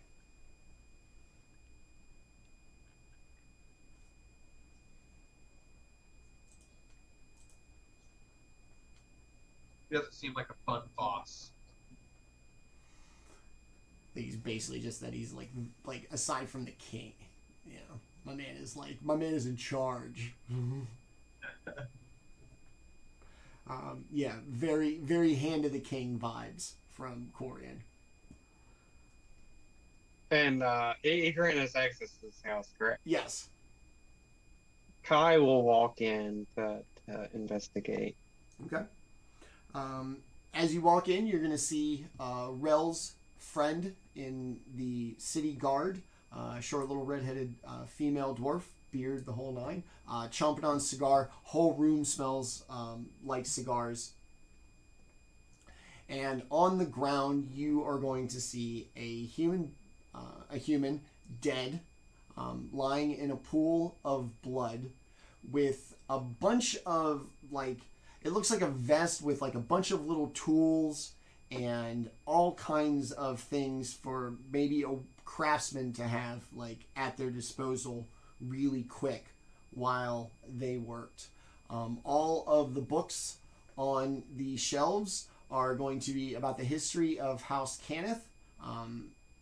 Like you would get, if you were the member of like something, you would get a book that, you know, kind of tells you its history. There's going to be a bunch of those. And then there's also going to be just like little statues and little figurines of like Warforged and crafted things, like a gear set, a very well manufactured clock. All of these things are going to just kind of decorate the house. And so I'll assume this is the house of the person who was highly critical of the House Cannith. Oh, I was pretty sure that's which one it was, but I don't take notes super well. Okay. So. That's fine. And then the door that separates the two parts of this house, you will notice a glowing yellow spell on it. And Kai will try to figure out the strength of that spell and what it is as well. Okay. And Masawa's going to investigate the body, seeing what I can tell about it. Okay. All right. Kai, Arcana check, Masawa investigation, please. Can I 22. sub for medical? Yes. I'll take a medical. Sweet. 22 for the art. Okay. 18 for the medicine. Okay. Very nice, both of you. Good job. All right, Masawa. As you look, you will see a puncture wound just below the heart. Just a singular one. Very narrow, sharp blade, and like the absolute perfect mark for like a pierce. There's no like even slight deviation to the side. Whatever it was went straight in and came straight back out. I'm going to take my bony little finger and probe the wound a little bit. See if there's any like poison involved or anything like that. See if it was just a pure stab. You don't feel anything. Nothing, you know, seems to have like decayed or has any indication internally of, you know, foreign substance. What you will notice with your 18 is how absolutely like precise the location is. This is the exact right spot to do just this. Is this the way that Rel was describing the murder? Yes. Too? I'll look over at everybody. This matches Rel's description. This must be the handiwork of who he's looking for. Kai will make sure to make a very strong mental image of that to relay to Rel later. All right. As Masawa looks over the body, Kai, looking at the door, what's on it is very flashy, like appearance-wise. It is very impressive. It is probably meant to like intimidate, just to go, whatever the fuck this is, it is, spectacular. I'm not gonna mess with it. Beyond its appearance, there doesn't seem to be anything that you recognize.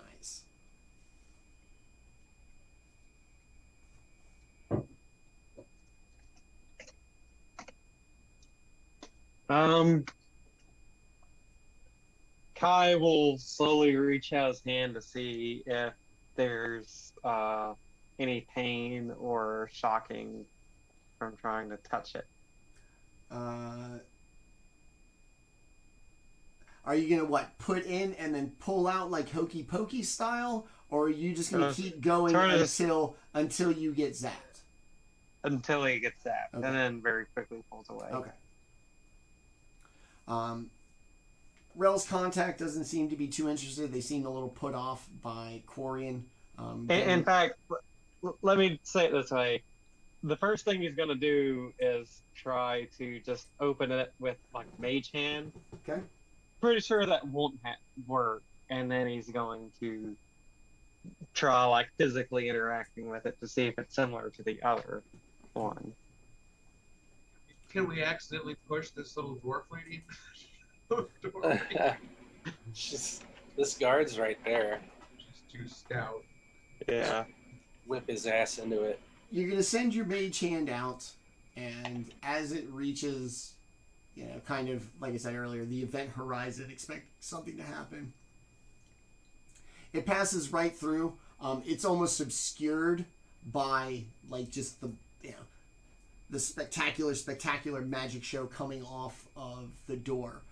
But it gets all the way to the handle and manages to grasp it. You can open it? And y'all gone trying to open it. He's very surprised to make it this far. Okay. And as it opens, you are going to see a workshop, not a bedroom. Concrete floors, drains. It smells like grease. It is dark in here. And off of the table, you're going to see this half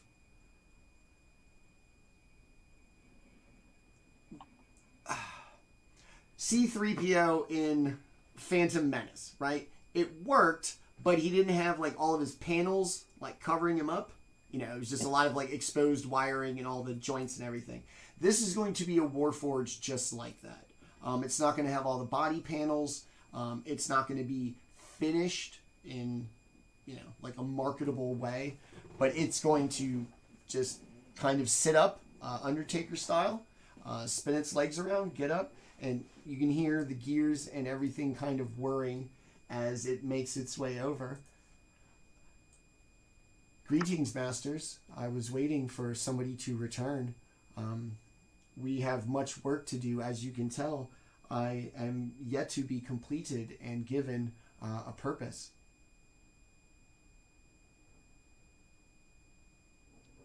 Kai doesn't know how to respond. He's taking everything in. Is the barrier still there and the door open? The door's open. But the barrier still there? No, it's gone. Okay. It was just all a flash. Yeah.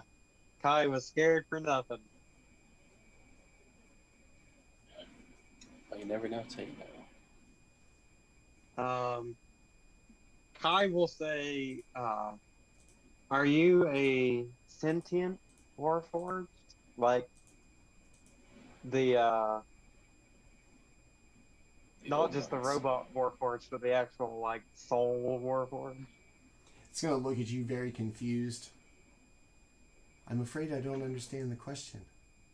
I am exactly as I was made. When were you made? I have yet to grasp this concept of time, but I do not believe very long ago. All of my mental images are of this place. Kai suspects that it is a living warforged. And This he one will the models that we're searching for. Yeah, it is. he'll say, the one who created you, what can you tell us about him or her? Just that I remember traveling here very, very recently.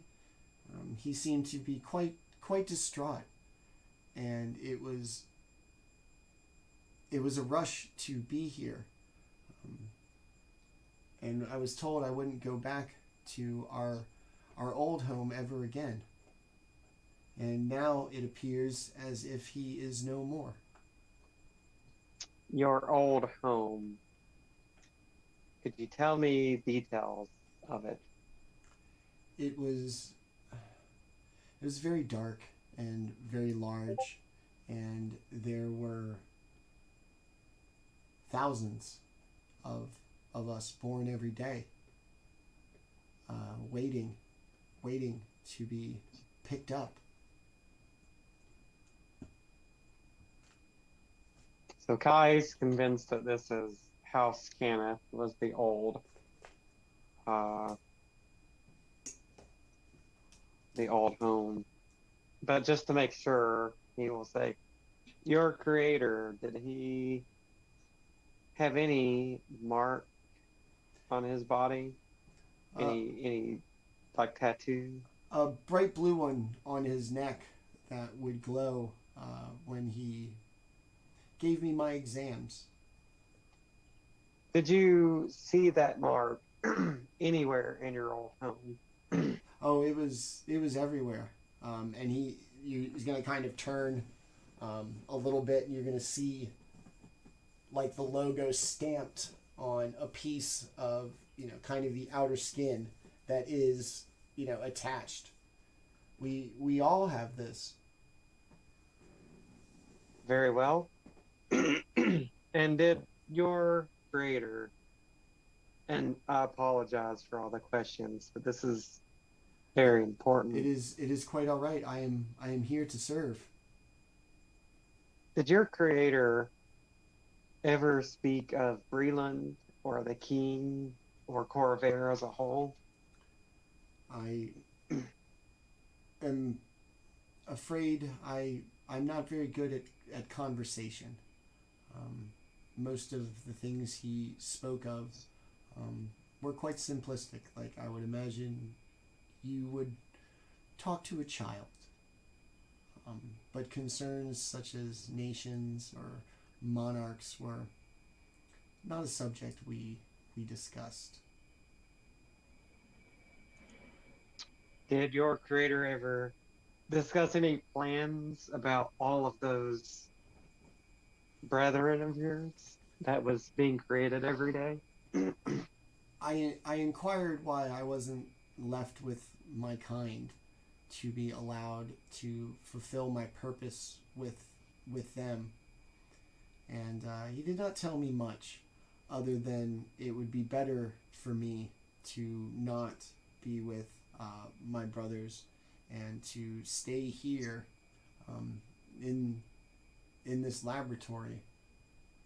Man, this guy was a real revolutionary. He freed a new school warforged and stole it away. That's why it got burnt by House Cannith. I'm starting to see it all now. What is their name, this warforged? Without a purpose, I've yet to be given a name. Did your creator ever talk about the purpose of the other Warforged or your original purpose? we are built to serve any purpose, singular and committed to whatever purpose we are given, without remorse or hesitation. We are but blank slates, instruments to help in the advancement of your society and civilization.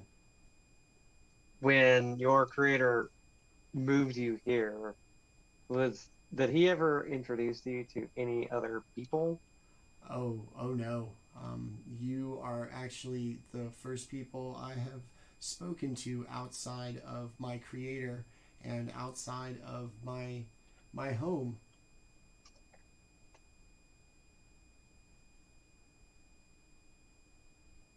Very well. Kai will look at Masawa and Flametongue to give them the floor to ask questions if they would like. I'm gonna go up to him and tell him that his name is Duncan, The tall?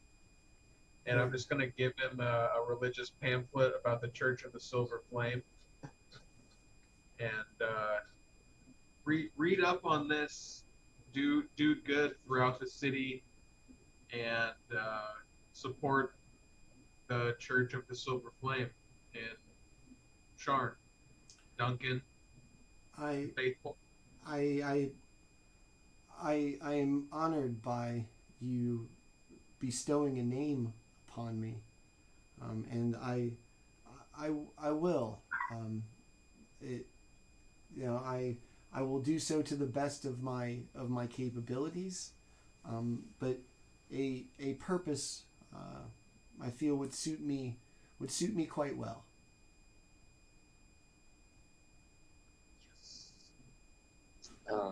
Gonna go ahead and call it convert. Check. Yeah. When Masawa's gonna ask him, do you remember at all the location of your old home? Specifically, Just anything? that it was very big and it was dark. We didn't see the sky. Warehouse? Sounds likely.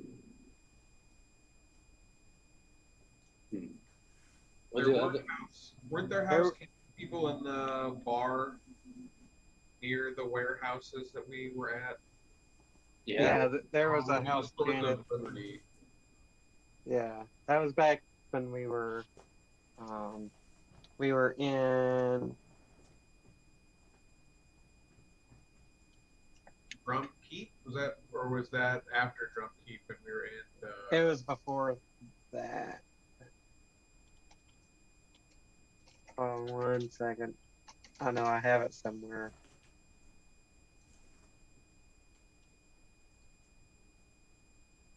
Starlasker, wasn't it? Or close to Starlasker? Yeah, that's a big hub. Yeah. But we were wherever in the morning. This is before Flametongue. Yeah. Wherever in the morning, when there was that morning kind of like quote unquote celebration. I know it's all a celebration. I can't. The observance of the morning. Yeah. That's what I was trying to say. Yeah. There was a specific warehouse that had Canna on it.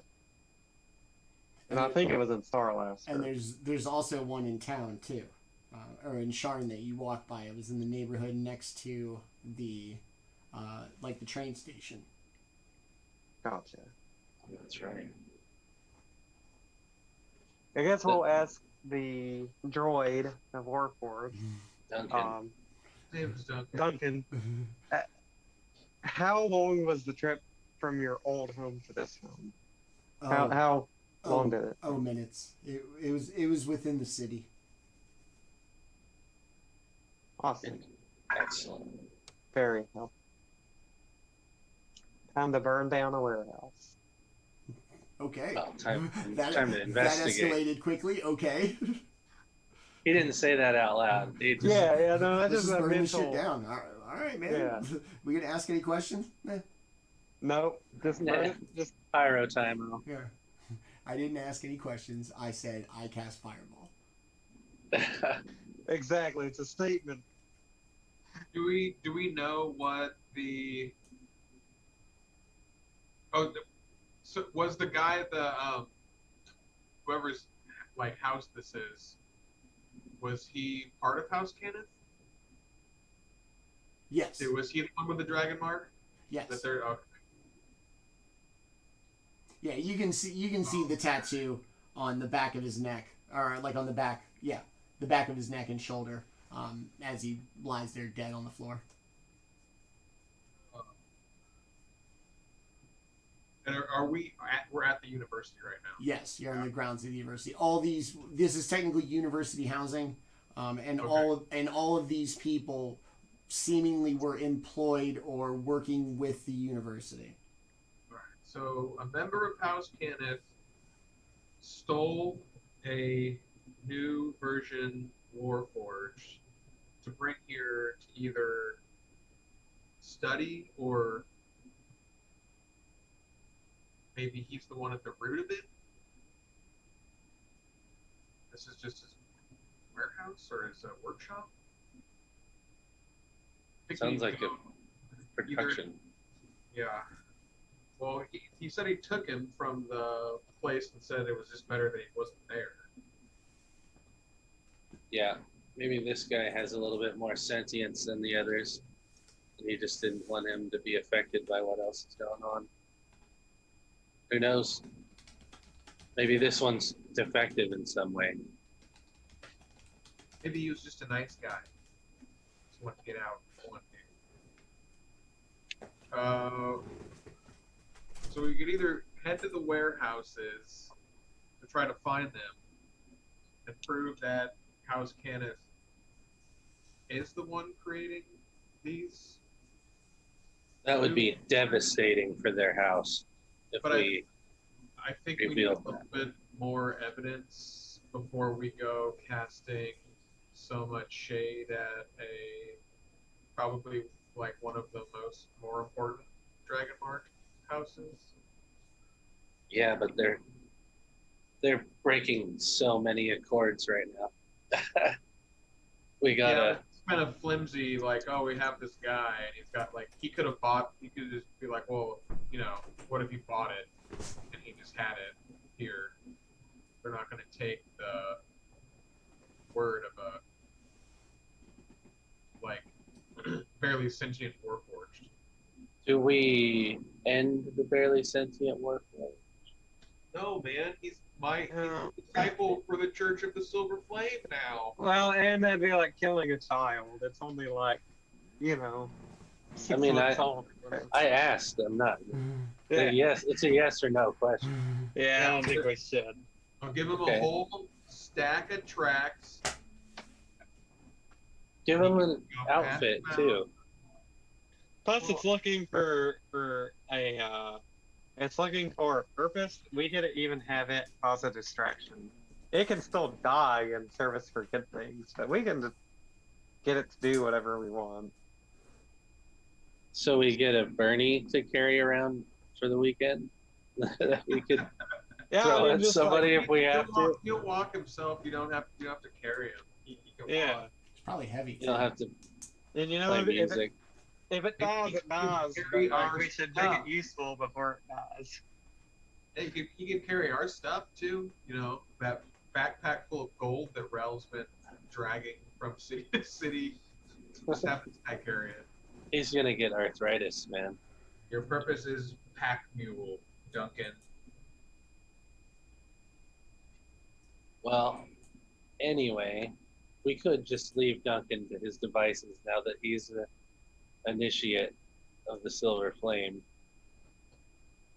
And I think we should start hard scoping the warehouses around here that we think might be the one.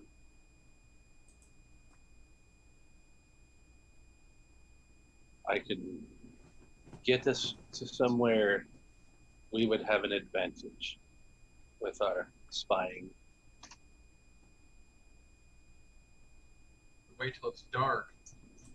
Be invisible. It's supposedly dark within. That is all I need. We should go. We should look. And of course, be sneaky. We don't wish to Or let anyone know.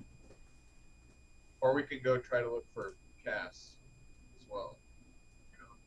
Yeah, there is the old Cass, isn't it? I feel like these warforged are going to be here for a while. Cass might be dead. Yeah, I guess he does have a timer on his neck. Maybe we should go get Cass. So I mean, they beheaded that one guy, like right when we got to the. I think that was Drumkeep, either Drumkeep or the town before it. Just fucking murdered that poor bastard. Yeah, we've seen a couple of people just get murked since we started this adventure. And also, Masawa, just God. He got Prison unplugged, style. man. God. Yeah. Yeah. He got the soap and socks brigade, only with knives. Yeah, like Julius Caesar thought what they did to Masawa. Masawa was exceptional. Like, damn, y'all didn't all have to stab him. You take 180,000 damage. And there, the Warforged seems, very much like a puppy, just eager to please, all wide-eyed, just kind of motioning from one of you to the next, looking for just the slightest little bit of instruction and just desperate for something to do.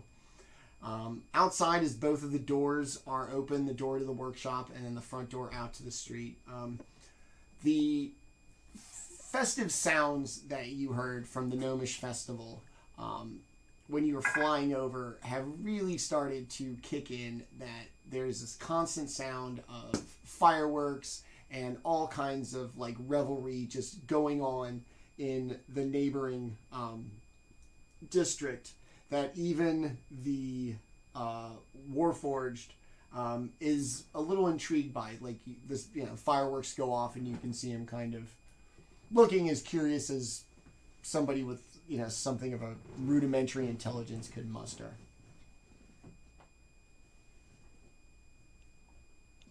I'm going to pull an extra cloak out of my pack. Here, Duncan. Do not let the rest of the world see you. I'll throw it over him. Thank you, sir. A name, a belief structure, and I'll be a sock.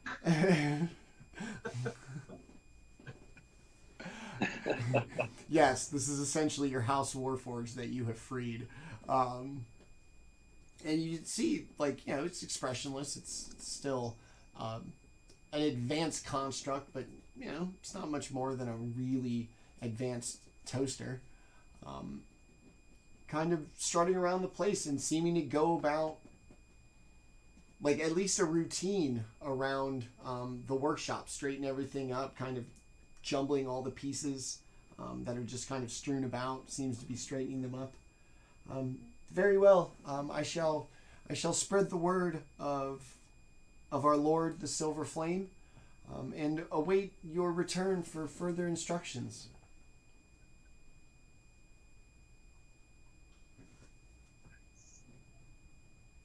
Tell him to go to Rel. I'll tell him to go to Rel's.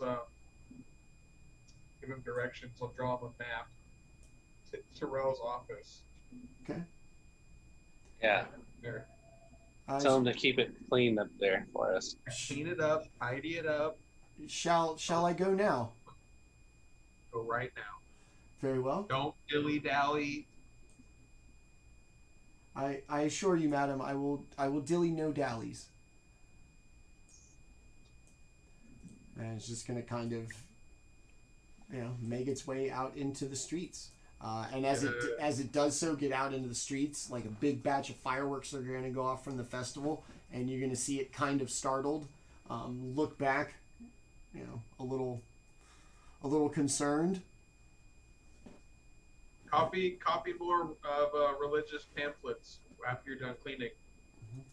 Follow the map. It'll be fine. And then he just kind of heads off. Rel's gonna be thrilled. He has a friend now. Just touching all his stuff. I didn't rifle through his desk. It was the robot. It was Duncan. Yeah, it was Duncan. I didn't do that. That wasn't me. Now we have a scapegoat for the rest of our characters' lives. Yep. It wasn't us. It was Blame Duncan. the Warforged.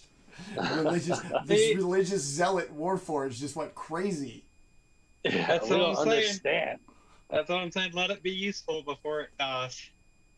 Oh man, we should have tested Execute Order 66 on it. See if it would have. Forgot. It's okay. Next time. We'll wait for there to be some kids around. You never know. We want to see how committed he is. So it's going to kind of march off into what is becoming a little bit late in the morning. Been around asking questions, looking at stuff for a little while now. Yeah, what would you like to do? Is there another murder scene up in this other room? There is one more up above you. Let's head over there. Okay. Check out the other murderer. You make your way by. Rel's City Watch Captain has made their way out. The comps outside are starting to break up. And these two, obviously being part of the detachment sent to investigate, give you no grief as you make your way through the doors.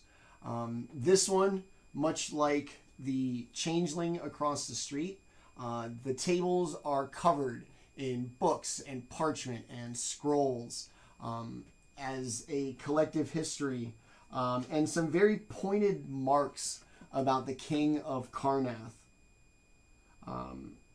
And on the table, it looks to be like a draft of like a formal, I don't know, like a treatise that you would write explaining the evils of Karnath and going so far as to blame the King of Karnath for the assassination of King Borinel's first wife. Wow. That's a lot. Some shade. Hold on, let me give you the exact year of.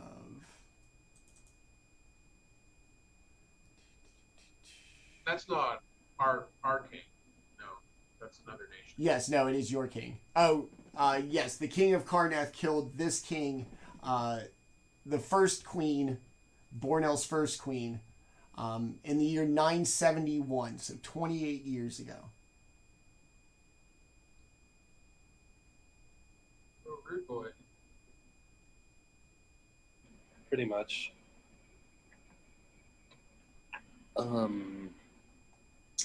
Well, I'm going to investigate the blood pool. Okay. Is there no body, just blood? No body, just blood. This murder, too, happened yesterday. The three that were devoid of bodies were yesterday's murders. The artificer was, like, last night into this morning. Yeah. Interesting. Go ahead and give me a medicine check. All right. 12?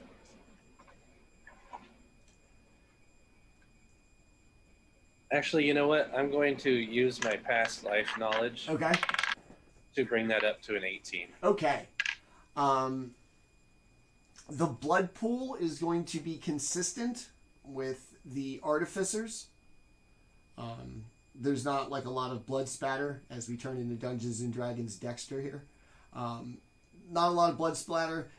Like the blood pool and everything looks as identical as one can look to the previous spot, which you saw as somebody just simply pierced through like the most fragile part of the heart and then essentially just falling right there. Everything with that is consistent. What is a little weird is on top of the mantle there are little vials of blood. And all over the house, in like every corner, subtly, but still able to be seen, there are cloves of garlic everywhere.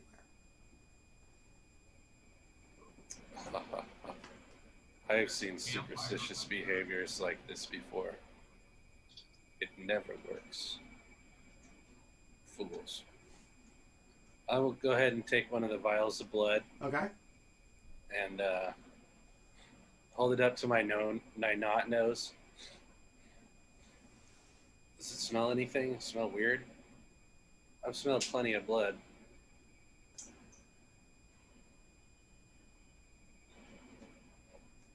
It seems a little cleaner than like blood you would just go extracting willy-nilly. Interesting. I'll take a taste. Okay. As far as blood goes, it tastes unbelievably good. It is not. It is not irony. Like, it is nothing. This almost seems like refined blood. I'll grab another vial and slip it under my vest. Okay. Detect evil? What? Don't do that. I mean, if you want, yeah. Yeah, I'm gonna do it. I don't care. You're Okay. Okay. I was like, hey, Well, I was going go? to, and then the weird warlock told me not to, and I was like, yeah, fuck it, I don't care. I don't have to like flat out kill you. I'm just gonna look up the exact wording. I kind of assumed you're a walking skeleton. I'm alternative. Okay. This is more evil's more of like a way of life. Okay. All right. So this is what you're gonna see with detect good and evil per the spell. Obviously, Masawa is going to just glow like Clark Griswold's Christmas tree. Just is. In addition to that, you will see every clove of garlic and almost every imaginable like religious symbol of all of the faiths of not only like Corvair but of the multiverse. You see them everywhere, like all over the house, covered, glowing, as if they have been consecrated to protect against something. Is the blood glowing at all? Nope. Nope. It's just so there's just like religious wardings that have been sanctified all over the whole house. yes. And those are glowing good or evil? Those are glowing good. And then, okay, gotcha. Well, somebody was a little paranoid, maybe. I mean, I think I'm a religious zealot, and I feel like this is over. I know religious zealotry. This dude seems crazy. For good measure, I'll take one of my religious pamphlets that has the silver flame emblem on it, and I'll tack it to the wall. Can never be Just too for safe. good measure. just in case not having this one is why you're dead. And I'll knock 3 times, spin around to the left. Okay. The books on the shelves will all be specifically geared to like appearances of the King of Karnath, both King Caius the First and King Caius the Third.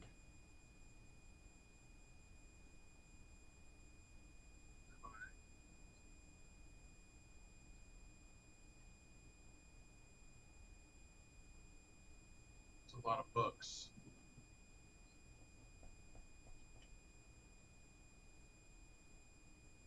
King Caius the Third has been king for 8 years, since 991. Is there a strong resemblance, family resemblance between these kings?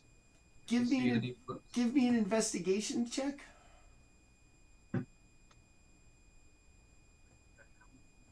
0 or -1. So 17. Okay. you're going to see books that look like a daily schedule / journal, at least according to the cover, imbued with the royal seal of Karnath, that leads you to believe that these were actually the journals or schedules of the king. The oldest one, and one that's quite significantly newer, probably by about 100 years or more. The handwriting looks awfully suspiciously similar. Front row. Vampires are never good.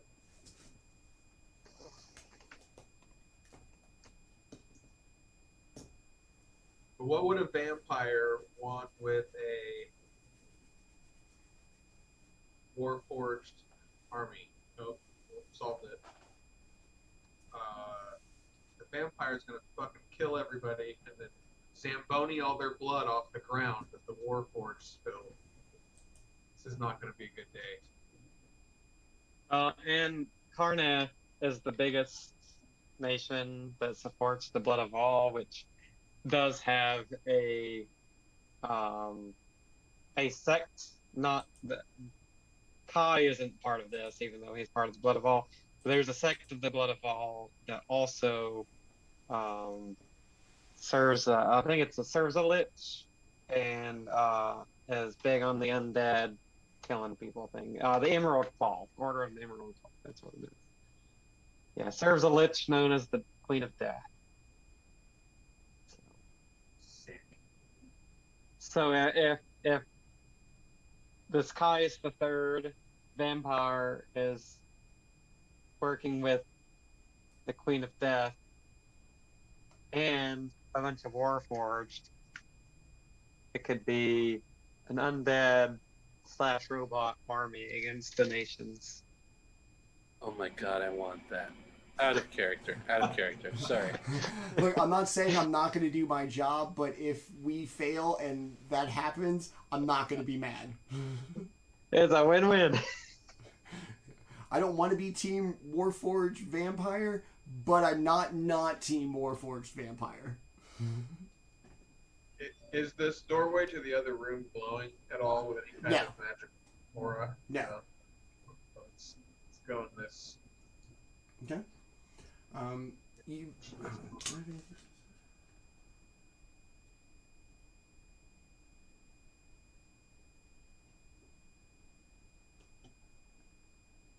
Okay.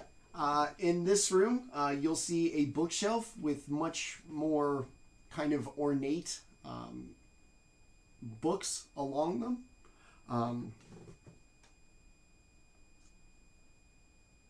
One of them is going to be titled Holy Orders of the Multiverse. It's going to have a bookmark sticking out of it.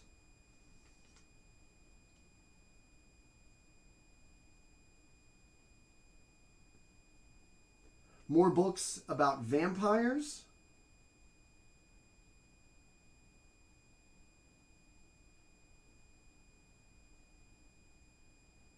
As well as a like an account of a meeting of King Bornell and King Caius in the year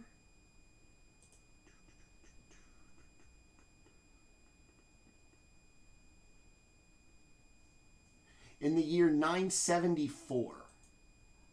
There is going After to he supposedly killed his wife? yes.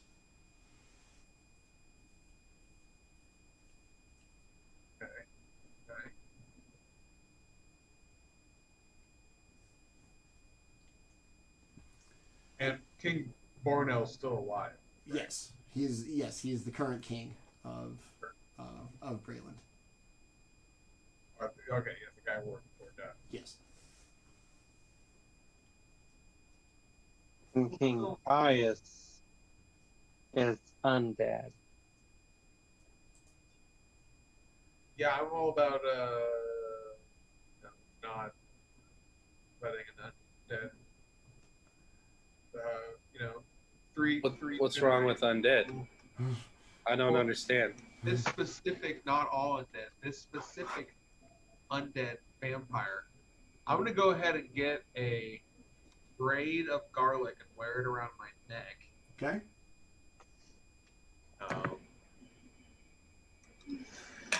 I'll eat some of the garlic forever. I'm just afraid of vampires now. That's a good idea, man. Go ahead. Lather it on. Important safety tip. Thanks, Egon. Yeah, this room is like intentionally lit up. There are a ton of windows in here to let in like as much sunlight as like humanly possible. The reading room. It's bordering on like an observatory. There is so much like glass here in the back.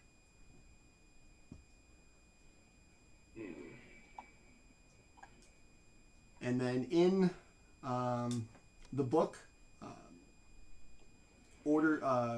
Religious Orders of the Multiverse, you are going to see a bookmark, and on the first page of the bookmark, you are going to see this symbol once again. We've seen that before. Yeah. The evil countess had it. I wrote it down as holy symbol of XYZ. I think I didn't hear it properly. Did you tell us what it was, or was I just like... It's the symbol of Tritherion. Tritherion. Oh, shit. Tritherion. I immediately snatch it out of the book. Tritherion. Why don't you like Tritherion? Because Tritherion took me from my original patron and tried to make me her slave. Yeah, that's the thing that attacked us when Masawa, when we were attacking the one thing, right? When Masawa died. Yeah. And yeah, Masawa became Masawa. It was under Tritherion's directive. She would not allow my soul to be free, trapped in this bone cage. Anyone and everyone associated with Tritherion will bleed until they are very small and withered. And when I catch Tritherion one day, I will slay her like I will every other god that gets in my way. Despite all your rage, you're just still in a bone cage. Despite all my rage, I still just am a skeleton. Nice. But with a Despite all your rage, with a big plan. Big plans for the skeleton, but you search the room, like you said, for the most part, it's those central themes, like vampires, King Caius. What else? Tritherion. Interesting. I'm gonna keep the Tritherion symbol and put it in my backpack.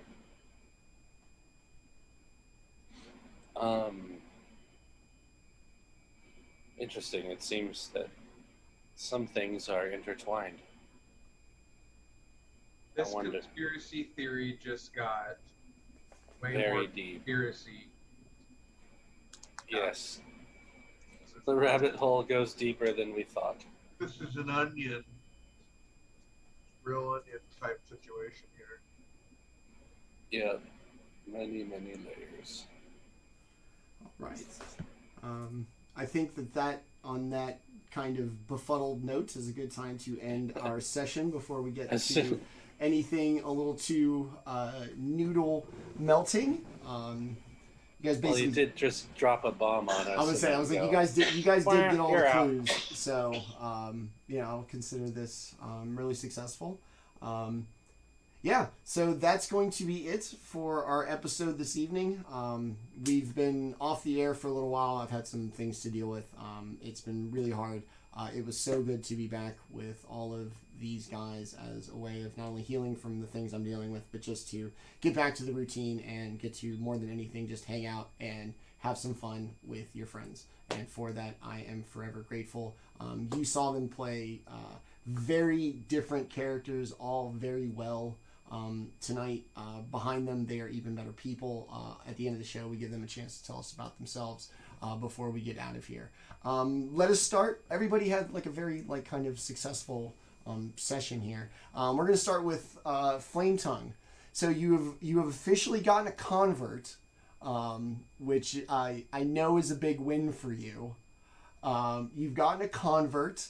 You've learned a little bit or quite a bit about, as you all discuss this conspiracy going forward. How's Flametongue feeling about really like nailing down the convert part? Oh, well, I mean, she expected that she would have found one sooner in the red light district with all the pamphlets that she handed out, but just nobody was really biting. Yeah, those people aren't there to be saved, bro. You know, who knew? Get a Warforged locked in a room, then yeah, that guy's open for anything.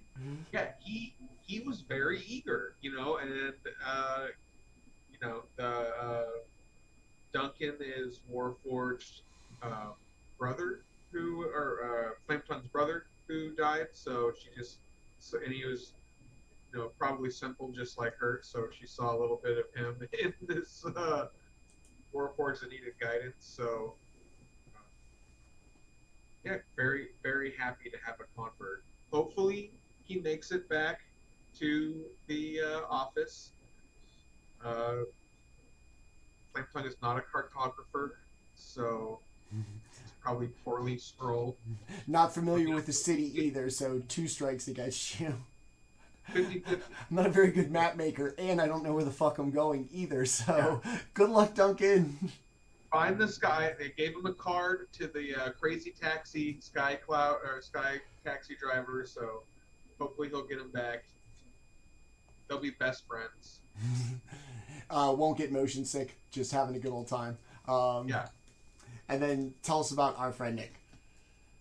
My name is Nick. I play Flametongue. I am a chef here in Northern California. I have a wife and a pug and 2 cats. We just got a new kitten, and she is like at the most mischievous part of her life right now. So it's been super fun. Just this little fur ball just running out and attacking you when all the lights are out. So fuck your shoelaces, all that stuff. Yeah.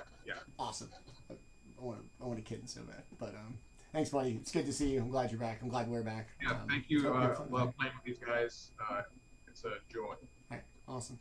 Let us move over to our warlock, who in no way pushed a former commanding officer of the King's Dark Lanterns, as well as a current customs official, as well as the person who was head of the investigation into the changeling infiltration of court. In no way did you push that person into the warded cabinet to open it up, nor did you put on that helmet of the secret society and are still walking around in it?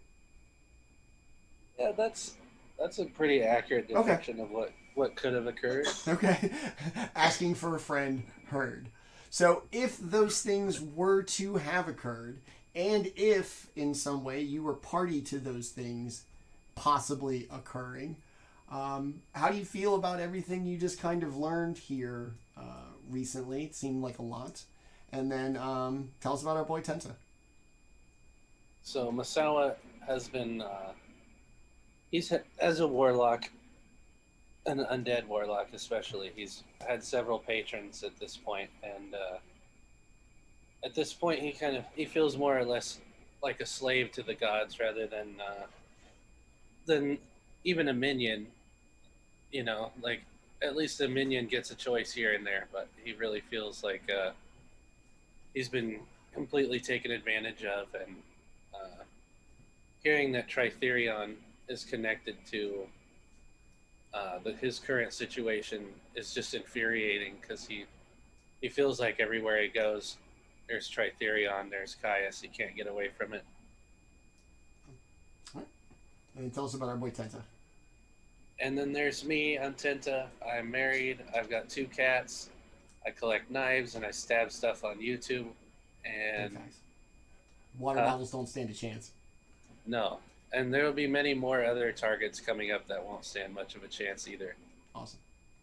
and just happy to be here with my boys here, and I missed you guys. Yeah, word. Glad you're back, buddy.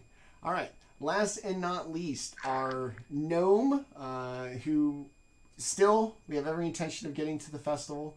Just, got a little detoured by the job before we go off and, do gnomish happy hour in City Street Festival. So, Kai, you're clearly not to deride anybody, but you're the smartest one amongst the party here. You learned a lot. There's a lot of stuff going on here with all of this. How much of it is really like new and shocking, and how much of it is just kind of like just another piece to the puzzle? Definitely the bits about Karnath was new, and the Gardens of Galapar, I'm surprised that they are related to this, but the House Caniff, obviously I think everyone knew they were up to something. So where the big question is, how do all of these relate? Why were they all killed? Was one of them like a random killing and the other three were planned? Like, because obviously one of them could have been a coincidence while the other three were planned. So I'm keeping that as an option too.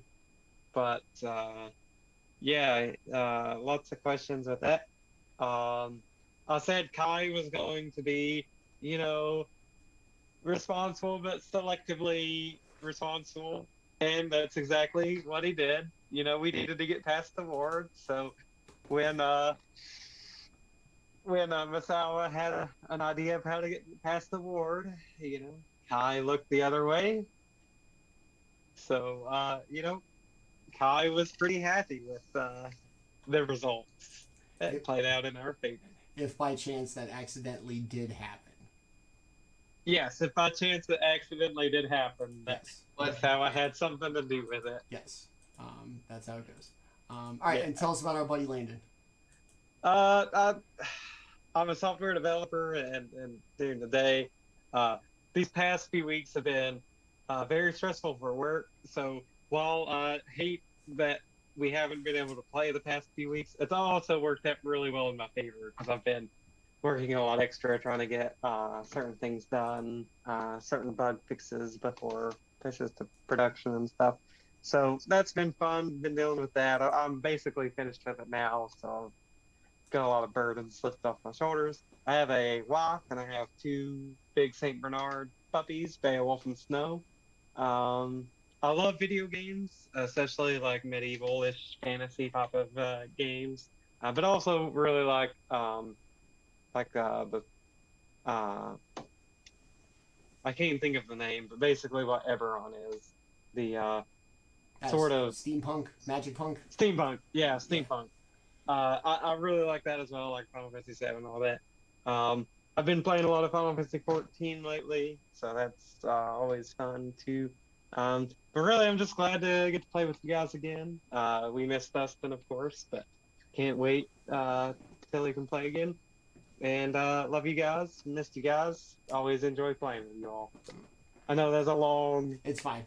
Yeah. We've had like a month to not like say hi to each other, so we're gonna let it go, and it's totally fine. Everybody here is on the same page. So yeah, that's been as always our amazing cast. We truly missed our friend Dustin. Hopefully he'll be back next week. But yeah, that's been us for tonight. These amazing players who I cherish so much and feel so infinitely better having done this once again after so much time off. Thank you, gentlemen, to everybody who watched tonight. Biggest appreciation. We always love people to come out and watch us just basically pray, pretend, and roll dice, so it means a lot to us.